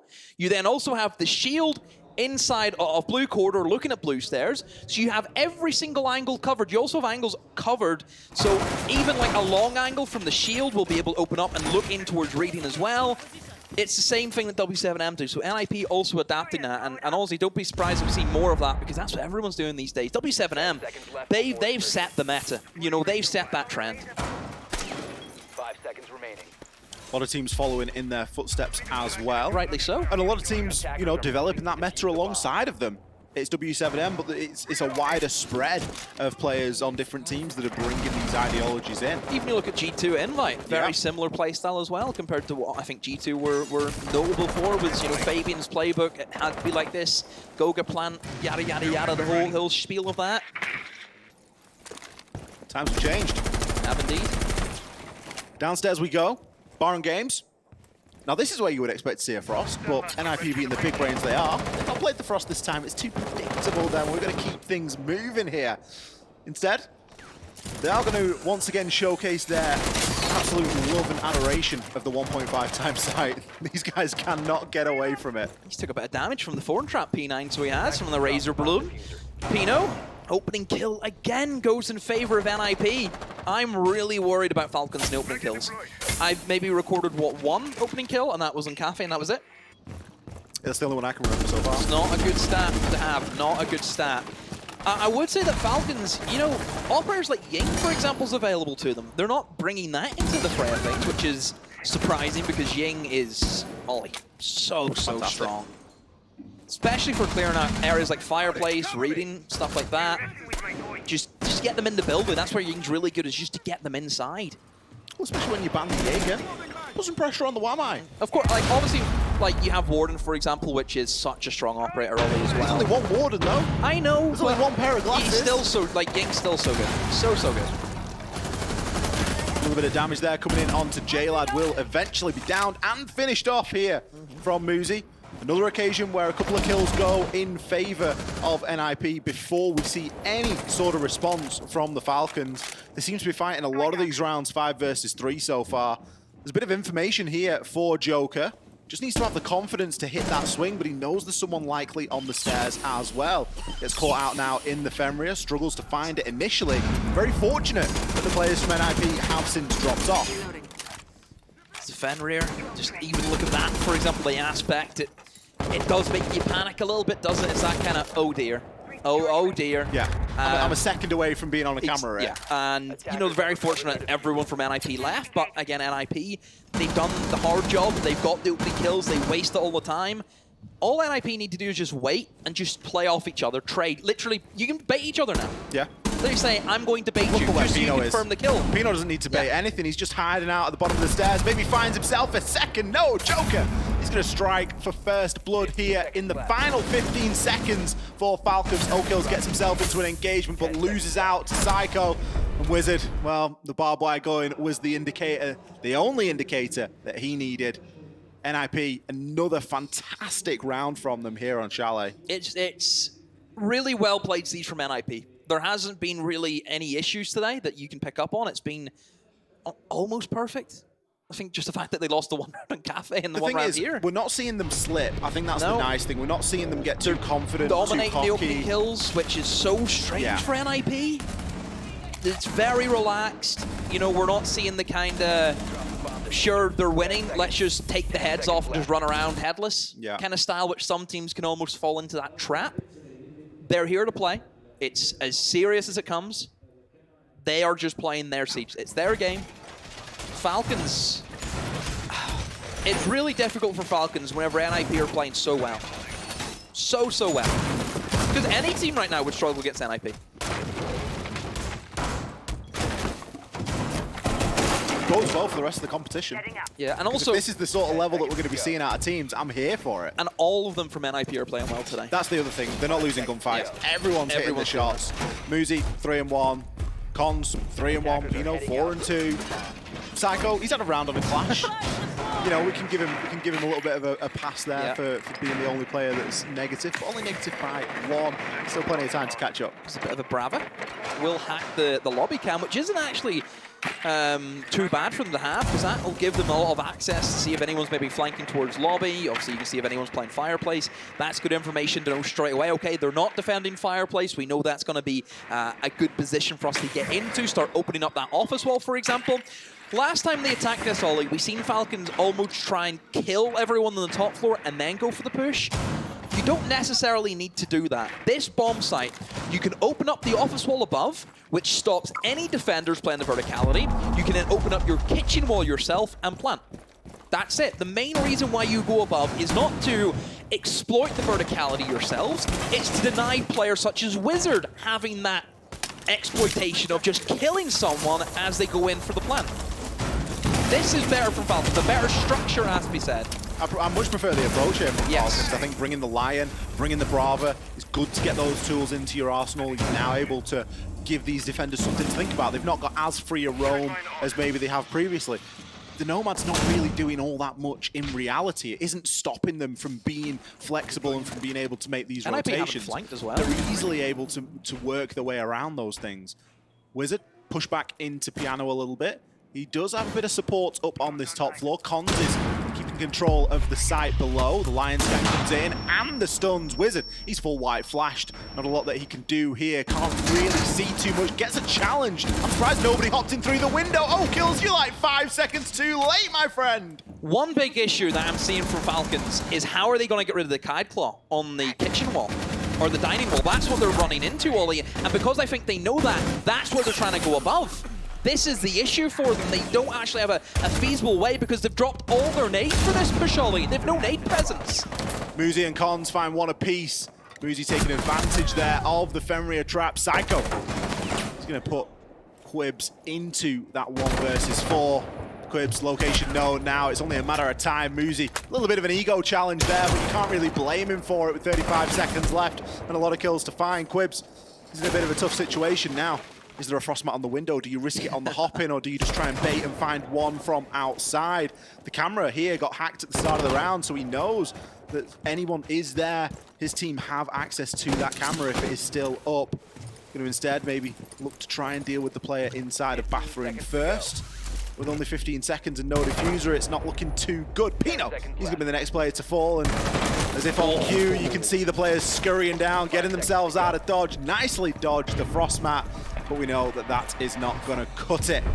NIP, first round we're going to see one out on time, and the first round where we see NIP a little bit scared to take that final challenge. Yeah, it's, I think, again, just for NIP, it's just want to win, don't they? They just want to win. I mean, sure, we kind of talked about, oh, maybe everyone's playing for the kill record. These guys are playing for just the whole thing. You make more money that way than an individual award, I think, don't you? Exactly, and there's time for the kill record. You know, that's something that you start thinking about in a couple of days' time when you've had a good game and it becomes See how the first 2 days go and then take it from there. Exactly. Then start baiting the heck out of your teammates. Yeah. It's up to yourself at that stage. Then it's every man for himself. Every man for themselves. Quibs had a good attempt here. He certainly had enough time at 40 seconds if NIP had played it terribly. Yeah. They didn't play it fantastically with those 2 players giving it away, but it bought a bit of time. Yeah. It bought a little bit of information. At least you know where he is then, and you know that you've wasted a good deal of his clutch time. 4-1. Not looking too shabby for NIP here, shaping up for that 4-2 split. We've seen Falcons really experiment there with the operators that they chose. We've seen the Bravo come in. We've seen the Lion come in. But they... messing around sometimes with operator shorts fine, but then they've also messed around with the utility. Falcons are a team that we see are playing very heavily in the nade department.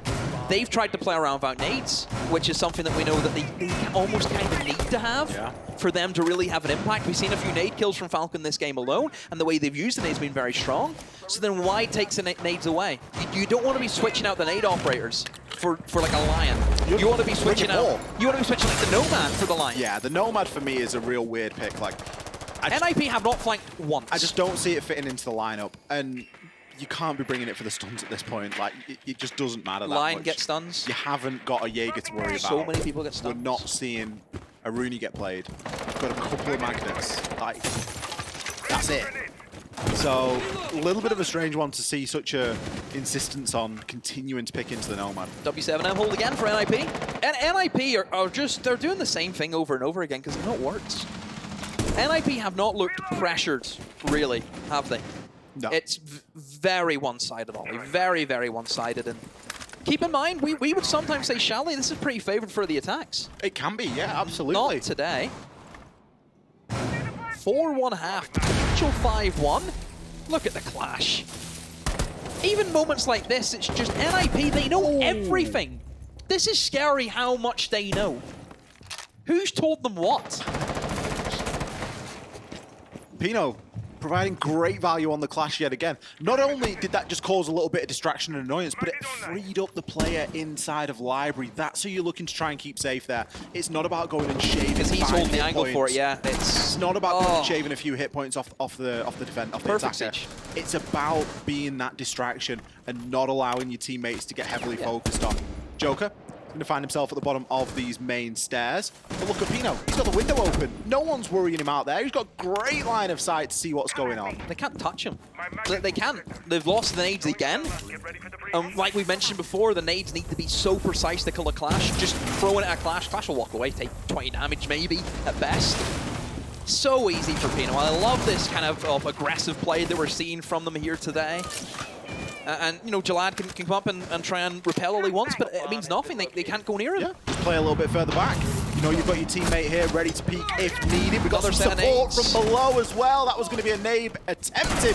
We're going to see the shield dropped and spun round, but Jalad, he's better. Wizard, he isn't ready for the challenge from him, though, and that's going to be the diffuser cold on the ground. 4 versus 2 now. The breach might be open, but the diffuser is in a horrible horrible position to try and recover. Joker and Quibs, they need to try and buddy up a little bit here, but not really greeted with many options, especially with the limited time that is remaining. Wizard, he can sit directly on top of that diffuser for all he likes. Cons and Muzi collect the final 2. Another round you can attest to Pino. Yeah, and even look at Wizard in that position he had there in the late game. That's really strong as well to have. Whenever you know both nades are gone, you double reinforce the Ivy walls as well, so you can't get shot from head holes. Yep. How do you get rid of that player? You just have to try and upfront a gunfight, and that's not easy. Or you go below. But the cover was there from below because we see Muzi playing through the hatch. You can't do that, exactly. They tried to go for it, they had it covered, and then Wizards, you can't touch him. Wizards played in office in that exact position in and around the half wall for a good couple of rounds now. He looks very comfortable there, especially on the WAM. They've all looked very solid in their positions, haven't they? Everyone has done their job today and done it very, very well. Even Psycho, who I think for the most part, Psycho and Wizard probably do most of the positions you don't want to find yourself into that are almost there. You're there to soak up nades and not do much else. I tell you what, I wouldn't want to be Pino playing Clash outside. You don't think so? If that was me in my ranks, I'd be getting shouted at. No, because if you pick the Clash, you're not going to get killed. Get back inside. No. You're gonna, and I would want out. Psycho's position on that holds 10 times harder than what Clash is doing. See Psycho having to be over there towards reading by himself. Yeah. It's a lot. Sure, it looks easy, but see if Falcons were to bring like Ying and stuff, I'm telling you that position all of a sudden does not look fun. Let's see what NIP have got to show us on the attack. Going to be attacking into the basement. Pretty tame lineup again. No teams really looking to exploit, Glaz or Ying today. Even Amaru is another one that sometimes you would see a bit of a, I'm just going to go straight into Solar, see what I can do moment. Muzi finds the opening pick again. Falcons. What's the conversion rate? It's only just the one in my mind. How many rounds have we played? We had 8. This is round 7. What's 8 plus 7? 15. It's 14-1 in the opening kill department. Mate. It's the oldest trick in the book, trying to play the hatch inside of Tellers as well. You know that hatch is going to be occupied. As soon as you see something, any sort of sign that someone's up there, get yourself on the window, get yourself on the drone hole, let's pay a bit of attention to this. And it's something that can be very quickly dealt with. Joker, he's gone to fill the gap and he suffered half damage. Muzi, he's still on the window. Why would he give it up? He knows that that's a very important position now. P9. A little bit of a jump outside on the mute. They're grasping now, Ollie. It's almost as if they're forcing the kills, but you don't do that at this stage whenever NIP know they have all the momentum in the world. It's a tricky one. NIP just looks so prepared. They're trying to get aggressive, which we were begging for, but Ollie, NIP, I'm telling you, they have a cheat book. They know everything. Everything! They know Falcons' next step before Falcons know it. Quibs and Joker, you've got to try and hold on now for 1 minute and 10 seconds. Lion Scan comes through, Flores drone at your feet. It's going to give the game away, Quibs. You've only got a sliver of HP to start with. And you've got a lot of heavy gunfights coming in your way. Taken out by Pino. Joker, he makes his way down these main stairs. Cons, going to start to get that plan down. He's got a little bit of information to work with. Doesn't quite get the heads up initially on Pino. Flawless attacking round here on Chalet for NIP. Boy, do they look good. It's a joy to watch this type of siege, where it's a type of siege that we don't really see it all too often, just with how the meta has changed, and it's great to see. Falcons just can't do much, can they? Can't do much, and I will say that I think Falcons will probably have a better matchup in their next game here if they play against G2 or M8, because it's a little more fast at G2 and M8, the kind of siege they'll play. It's definitely a lot more different than NIP, so we'll see how the matchups change. It wasn't that slow, that round from NIP. It wasn't slow, but it's more the fact that they got like 2 kills gifted to them immediately. Yes. And you just play off that momentum. If you don't give NIP picks, we see NIP in the time and how long they do take. NIP love those last 15 seconds of the clock. That's where they thrive. They get a little buff. That's where they thrive, but that's also where they can be exposed. Yes. So it's a double-edged sword for NIP. The thing that Falcons need to do is they need to try and work themselves to get into those final 15 seconds, because they're giving themselves away in the first 45. Yeah. We're seeing opening picks come through every time for NIP, and they're early opening picks. We've commented that, you know, opening kills is very important. It's also very important when it comes in the match, or when it comes in the round. And if it's coming in the first 15, 20 seconds, there's a big, big problem. And that's when the opening pick is coming more times than not here for NIP. They're getting that opening, and they're getting it very early. We need to see Falcons buddy up a little bit more here on this defense and give themselves a chance to be traded, because the trades have been dreadful so far today. It's like they're in the market, isn't it? It's just giving them away.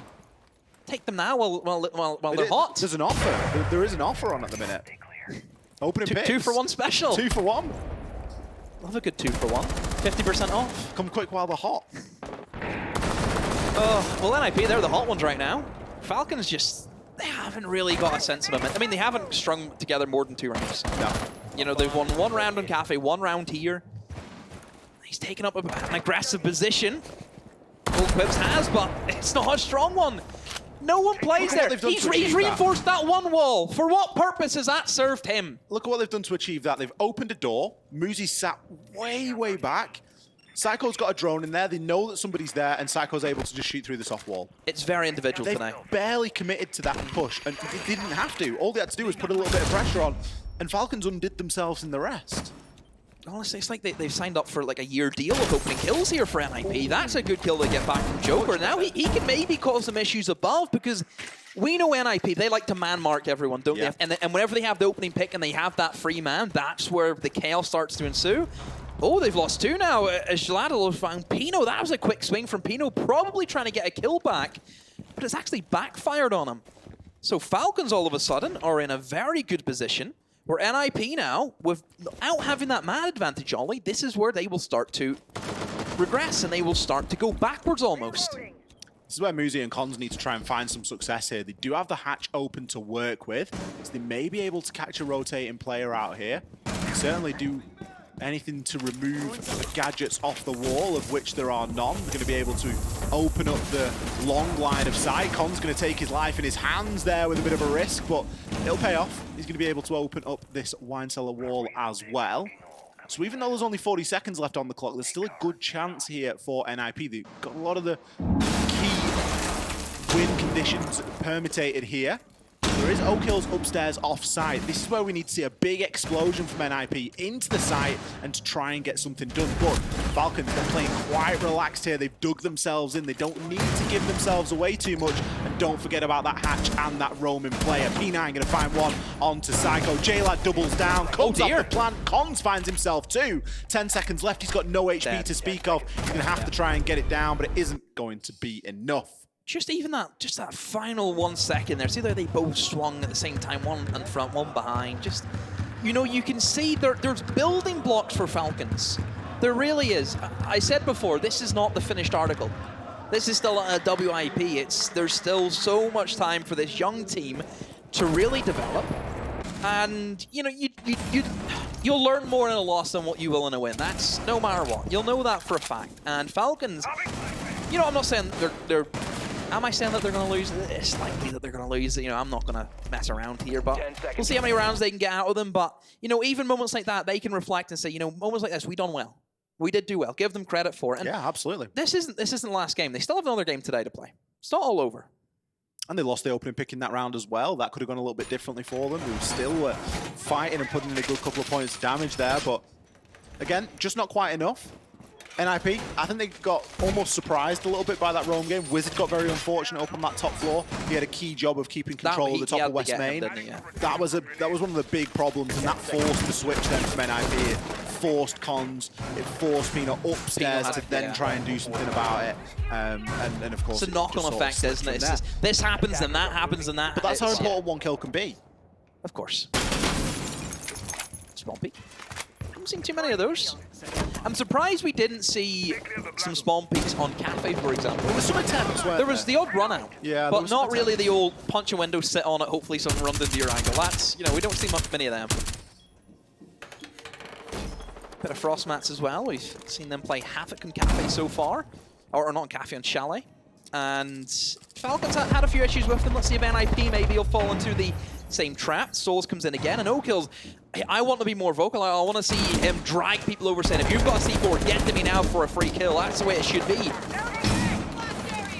Yeah, if you've got the solids, you need to have someone there ready with the C4 in hand to do something about it. Brilliant, Quibs. Love it. Fantastic play there. Muzi, often teams and players will bait out, they'll throw the nade and then not immediately jump into the camera. But that was a really good risk-reward there, paid off by Quibs. They are going to suffer though. JLad will be taken down in process. Speaking about C4s, the only one that was available. Is indeed. 2 impacts. Also maybe could do something, but it's not going to hit the same as what the C4 does. NIP, still plenty of time to set up where they want to go from. Right now, I don't think they're too sure. It looks as if maybe they're thinking about rotating towards reading now. Psycho's really the only one towards bedroom. But then again, if you're dragging players towards reading, then you may need a bit more utility. Obviously, they have the nades there, but they have to burn through a couple of Wamai to Stagl before they really get any value from them. Pino knows this as well. He's not going to be one right in the window there, throwing that utility, and without a little bit of confirmation, there's plenty of burn on the side of NIP as well, so there's really no excuse for these nades not to land.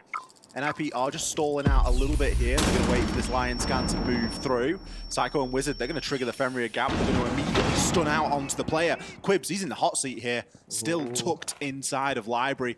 Could find himself a couple of kills here if he picks his moment right, but he doesn't know which way to turn.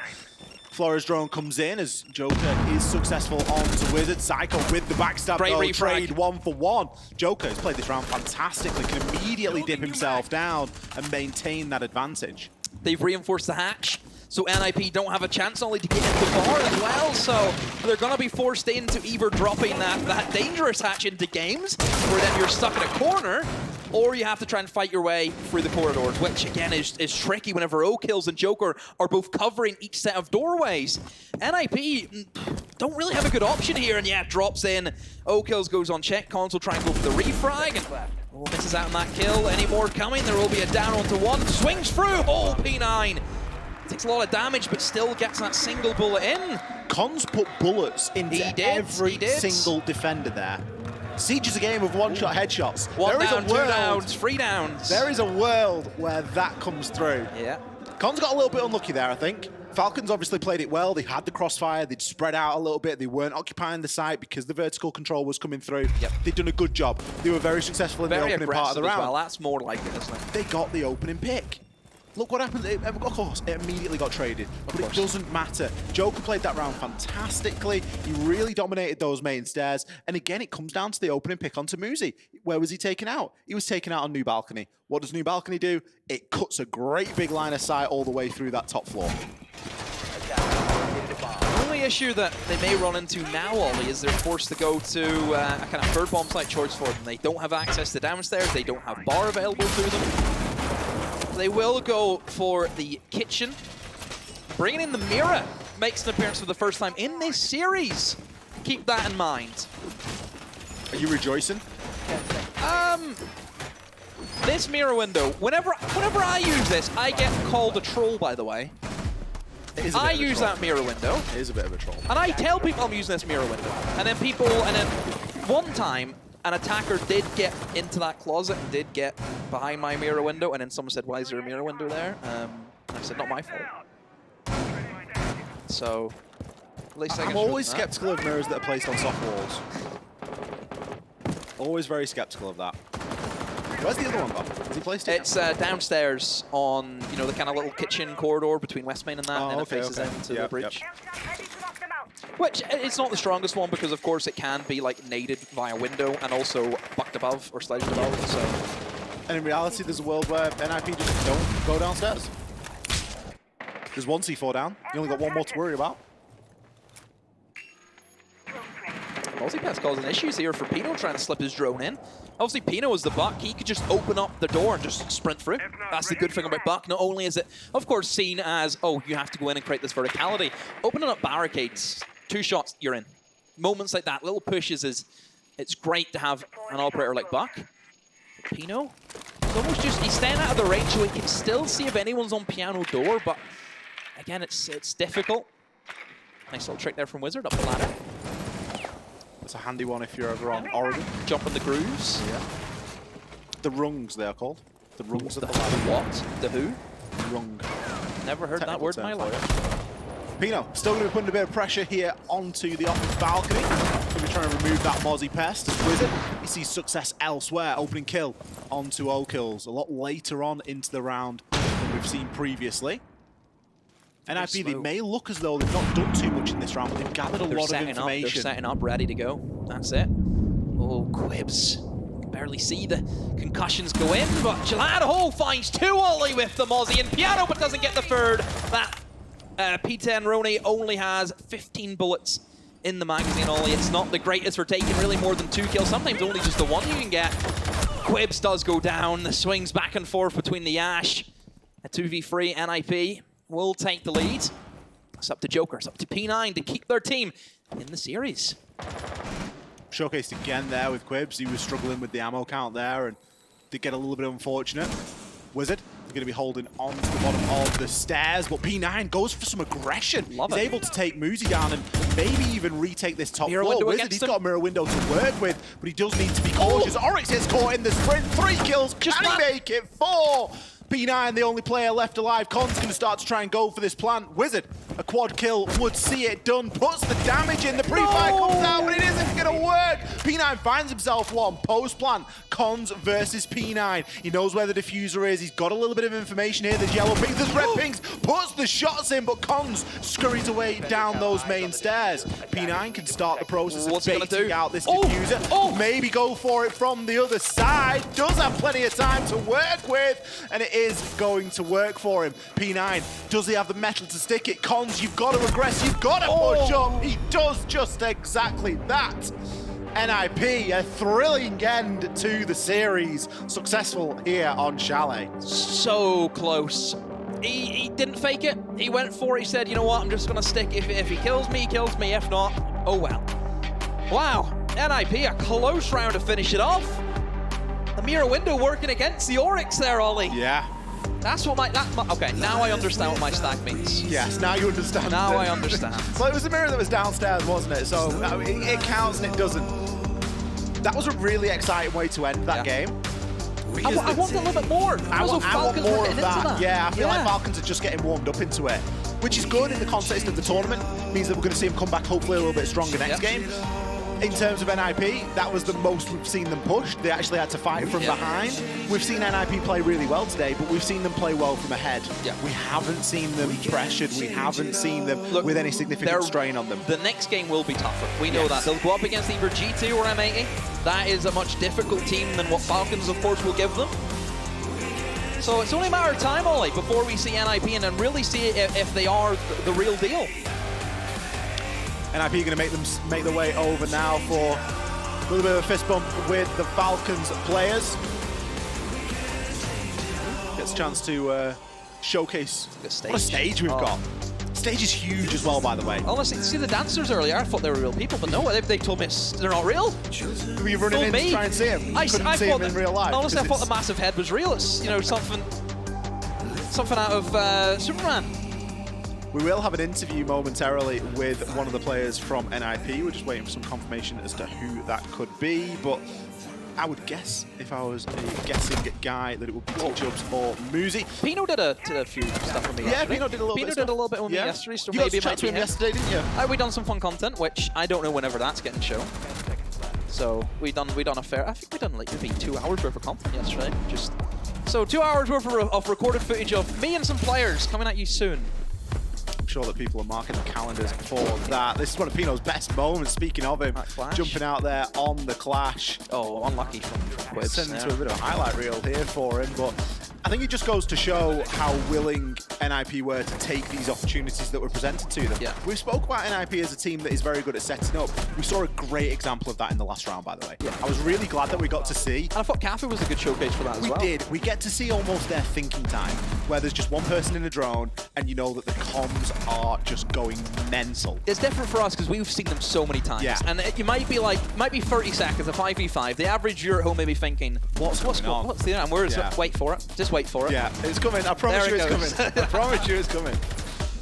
But yeah, it's a good game, and we'll see how both these teams develop. Obviously, each of them will be playing later on today. So obviously, Group A is still more to come. But Ollie, are we ready for Mr. Chambers? I think we are. Let's throw down to the stage. We've got an interview ready with Ian and T-Chubs and Fancy. Well, I'm joined by NIP's head coach, Chubbs. I mean, you couldn't have asked for a better start to this tournament. Yeah, it was a good start. Well, we were a little bit scared about them because they play in a very different way that we are used.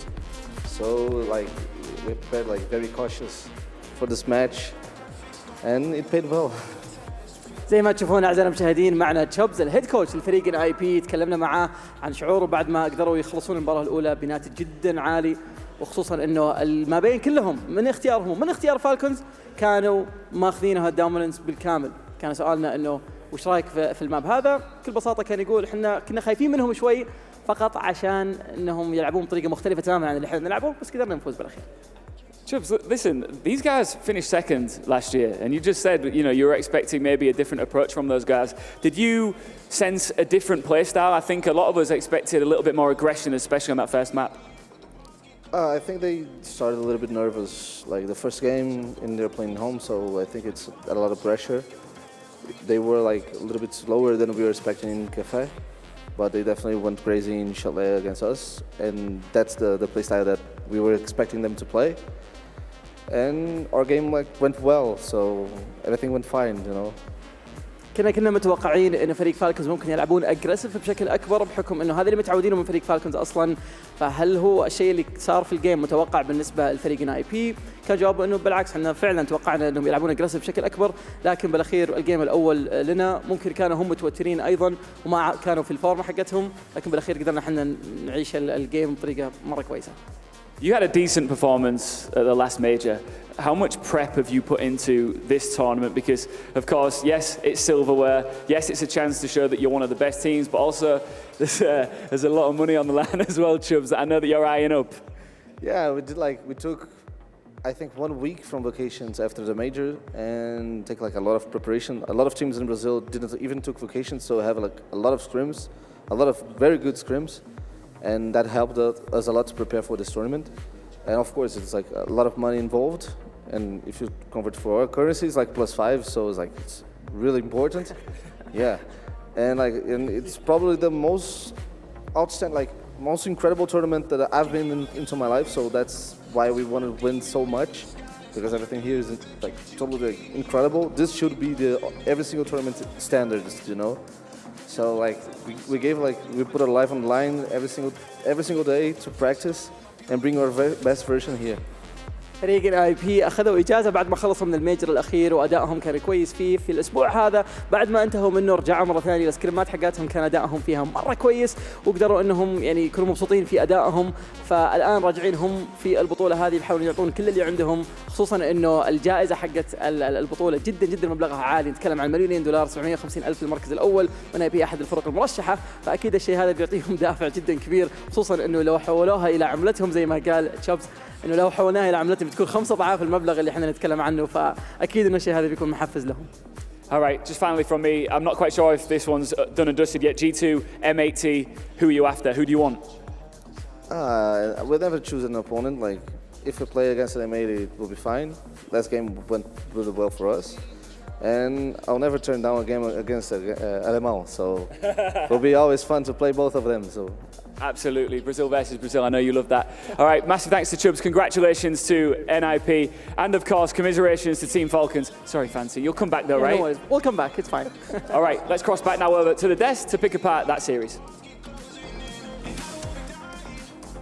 All right, we've heard it ourselves from NIP. This game, they expected a certain play style from Falcons, which they didn't get, but they're out for blood, not just for Falcons, but for every single team in the tournament, because it means a lot to them.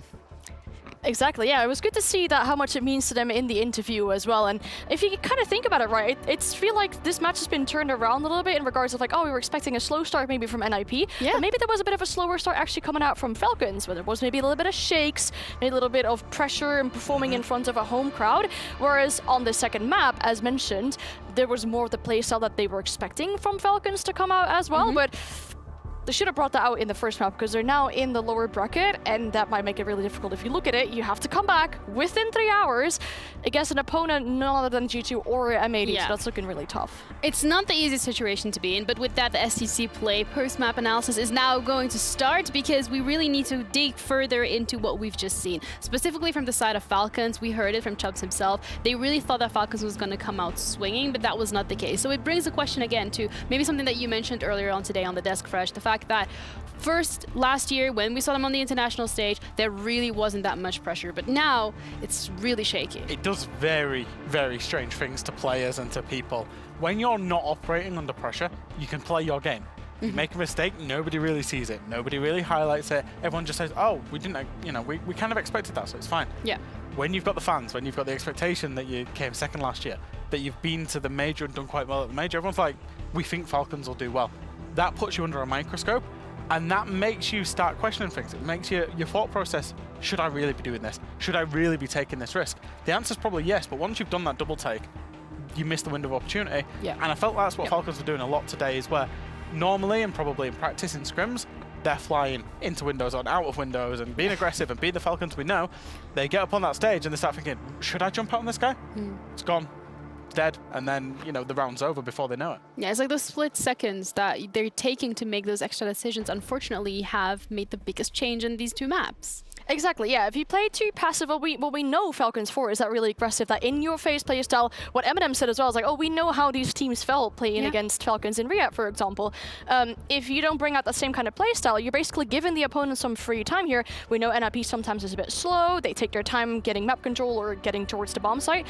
Well, if you don't contest it as heavily as you would normally do if you're Falcons, you're basically giving more free territory to NIP, which works in their favor. Yeah, I mean, anyone wants that free territory on the map. The more space, the better, the more pressure you can create, and that's really worked out for NIP. Especially one round that highlights it very well is round 6, where we can once again see that hesitation coming out from Falcons. Yeah, I mean, we're going to look at round 6, which is a bit later on into the round. Within about a minute left in the round, the decision is made to send someone downstairs to go and nade towards the office door. We've got JLad on the balcony as well. He's going to try and contest the clash. They're aware of the clash in this door. Someone's downstairs to nade it, but of course NIP know what's going on. They know what they need to do to make that clash play safe around the office door. They got someone watching the hatch. They get rid of the person below with grenades. And you're now looking at a situation where there's 30 seconds left in the clock. Your heart breacher just died. All the walls at IV are reinforced. You've got no nades, no flashes, no real entry points in the site except for this breach, but of course they're going to be watching that. So it's looking like they don't have that many options left because they made decisions so late and NIP's got everything covered. That was a really good read for NIP, and I think one of the things that we see consistently from NIP across this fixture is they read into Falcons very well. So I'm going to give them a lot of praise for that. I think, being aware that if you've got a clash outside, the nade on the entry back in might happen, hold it, right? And that's really good, really simple, really good team play. This ultimately is a team-based FPS. One thing I will say, though, is for Ninjas and Pyjamas, when they're going up against M80 or G2, they'll play one of them later on.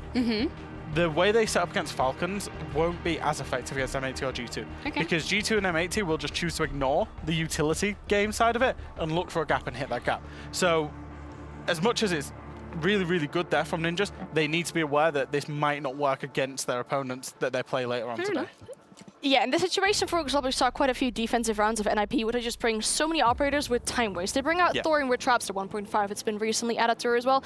Wamai, Fenrir, Rooney, Frostmet. Castles. Yeah, all that type of stuff to just waste time from Falcons. If they're wonky on the decision-making, late on the decision-making, if they don't use all the utility very well, that type of stuff works amazing because you waste so much time from the attackers coming out, but it's not really what we're used to seeing a lot right now in the current meta. So indeed, as Fresh says, that they're playing against M80 or G2 later today, I feel like what's lacking from Falcons today was the opportunity spotting. Oh, hey, there's so much going on with all this utility, we might just hit site. Yeah.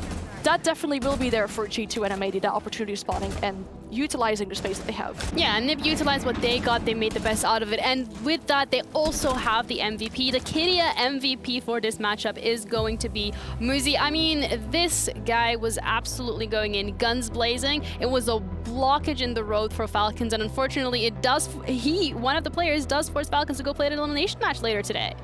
mean, yeah, if you look, for example, even starting at the operators that he was playing on the second half of Shelly, right? It ranged all the way from an Ace to an Ashe. So all this, that's showing for me a lot of flexibility in regards to him. He's been stepping up regularly. We'll see him like right underneath, for example, Psycho on the scoreboard usually, stepping up, playing all these different roles for his team and really showing he's the MVP there. Yeah, I think Muzi along with Psycho and Kino, they form that kind of dynamic trio, I guess, where you're looking at the front line, you're looking at them getting the frags. I think all the way back on Cafe, the first 2 or 3 rounds, those guys were up to 5-6 kills after 2 rounds, and that really set the scene nicely for NiP.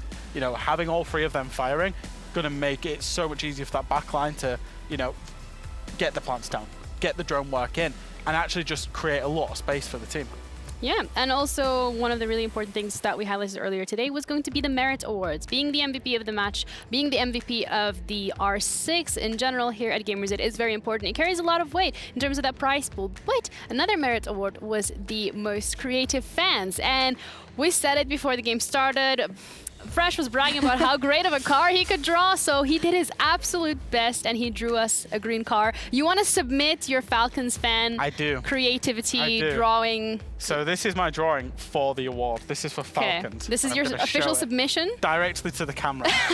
I think that's a pretty good car. I think it's a pretty good car. I've got the Falcons logo on there. Yeah, but negative points for importing it though, because you did not draw that yourself. I wrote Joker 619 on the spoiler. What spoilers say? It's got Go Falcons. I think that's a pretty good car, to be honest. Yeah, how much would you rate it? Because we're gonna have to look at all these drawings eventually. So if you had to rate that drawing out of 10, what would you give it? Should we give it Soul 8.5? Because it's a nice car. It's got 3D. I like that. It's I like the little penalty points for the imported logo. I think like 8.5 is a bit too generous because he did import the logo. I was like, I'm gonna give it like, I mean it is on dark mode, so I respect that. So you get a plus for that, but I'm gonna give you like an 8.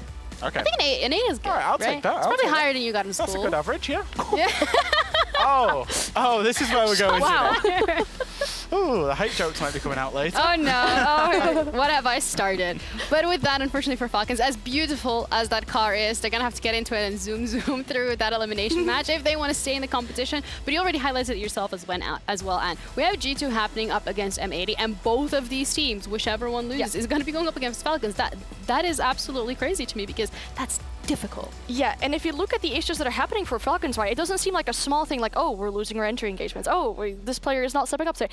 It seems more drastic than that because we're not seeing the kind of playstyle that we're used to from Falcons, which we have seen at the Major, which we have seen previously. And if that big of an element is lacking, or it's different than it usually is and it's not working for you, that is not as easy peasy to change around as, for example, oh, you know, this strat didn't work out. Oh, that's a shame. When I think back to Copenhagen, Falcons were up against it. You know, they were playing without Jalad, they were playing, you know, with multiple subs for a moment in time. And I think back to how they managed to do so well. Yeah. They trusted the process, they were confident, and Valentino was at the forefront of that. Now, I'm not going to write off one player after one bad match, but to take that out of your system and then produce a performance that was so flat, they need to find a way to motivate themselves without Valentino there, because he was the spearhead in terms of taking all the pressure on the roster. He took it on himself in Copenhagen. You know, he was the guy doing the interviews. He was the guy that was hyping them up after every round. He was the guy screaming at the opponents. Oh yeah. Not really seeing any of that from them today. And I think they need to figure that out. Like I say, they've got 3 hours. They've got 3.5 hours. They didn't. They started to do it a little bit map 2, where they got a little bit more aggressive. But even Chubb said, "Is like we were not expecting them to play this passively." And if they respected NiP, they're going up against M80 or G2, who are, you know, in stature probably bigger teams at the minute than NiP are.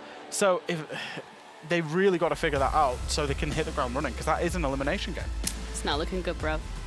Not looking good, unfortunately. But still, again, the thing that we know about Falcons is a lot of the times when the pressure's on them, they do manage to come out swinging. It's a lot of ifs and buts, and it also depends on who they're going to be going up against. But we got to keep the hopes up. We have Fresh's car as well as like a, you know, a little bit of a hype. So we do have positive things going on.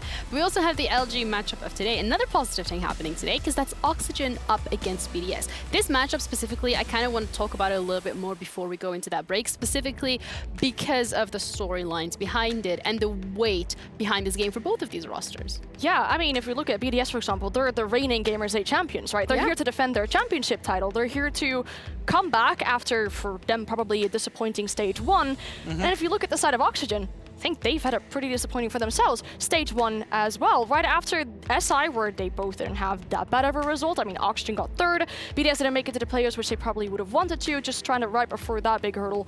But I feel like this might be a comeback game for both of these teams to show like, okay, we may have had a bad stage 1 in our respective regions, but you know, we're here to fight and we're here to take up victories. So many similarities in terms of storyline of these two teams. One key difference, Oxygen have made a change since stage 1. Obviously, we've got Fish coming in.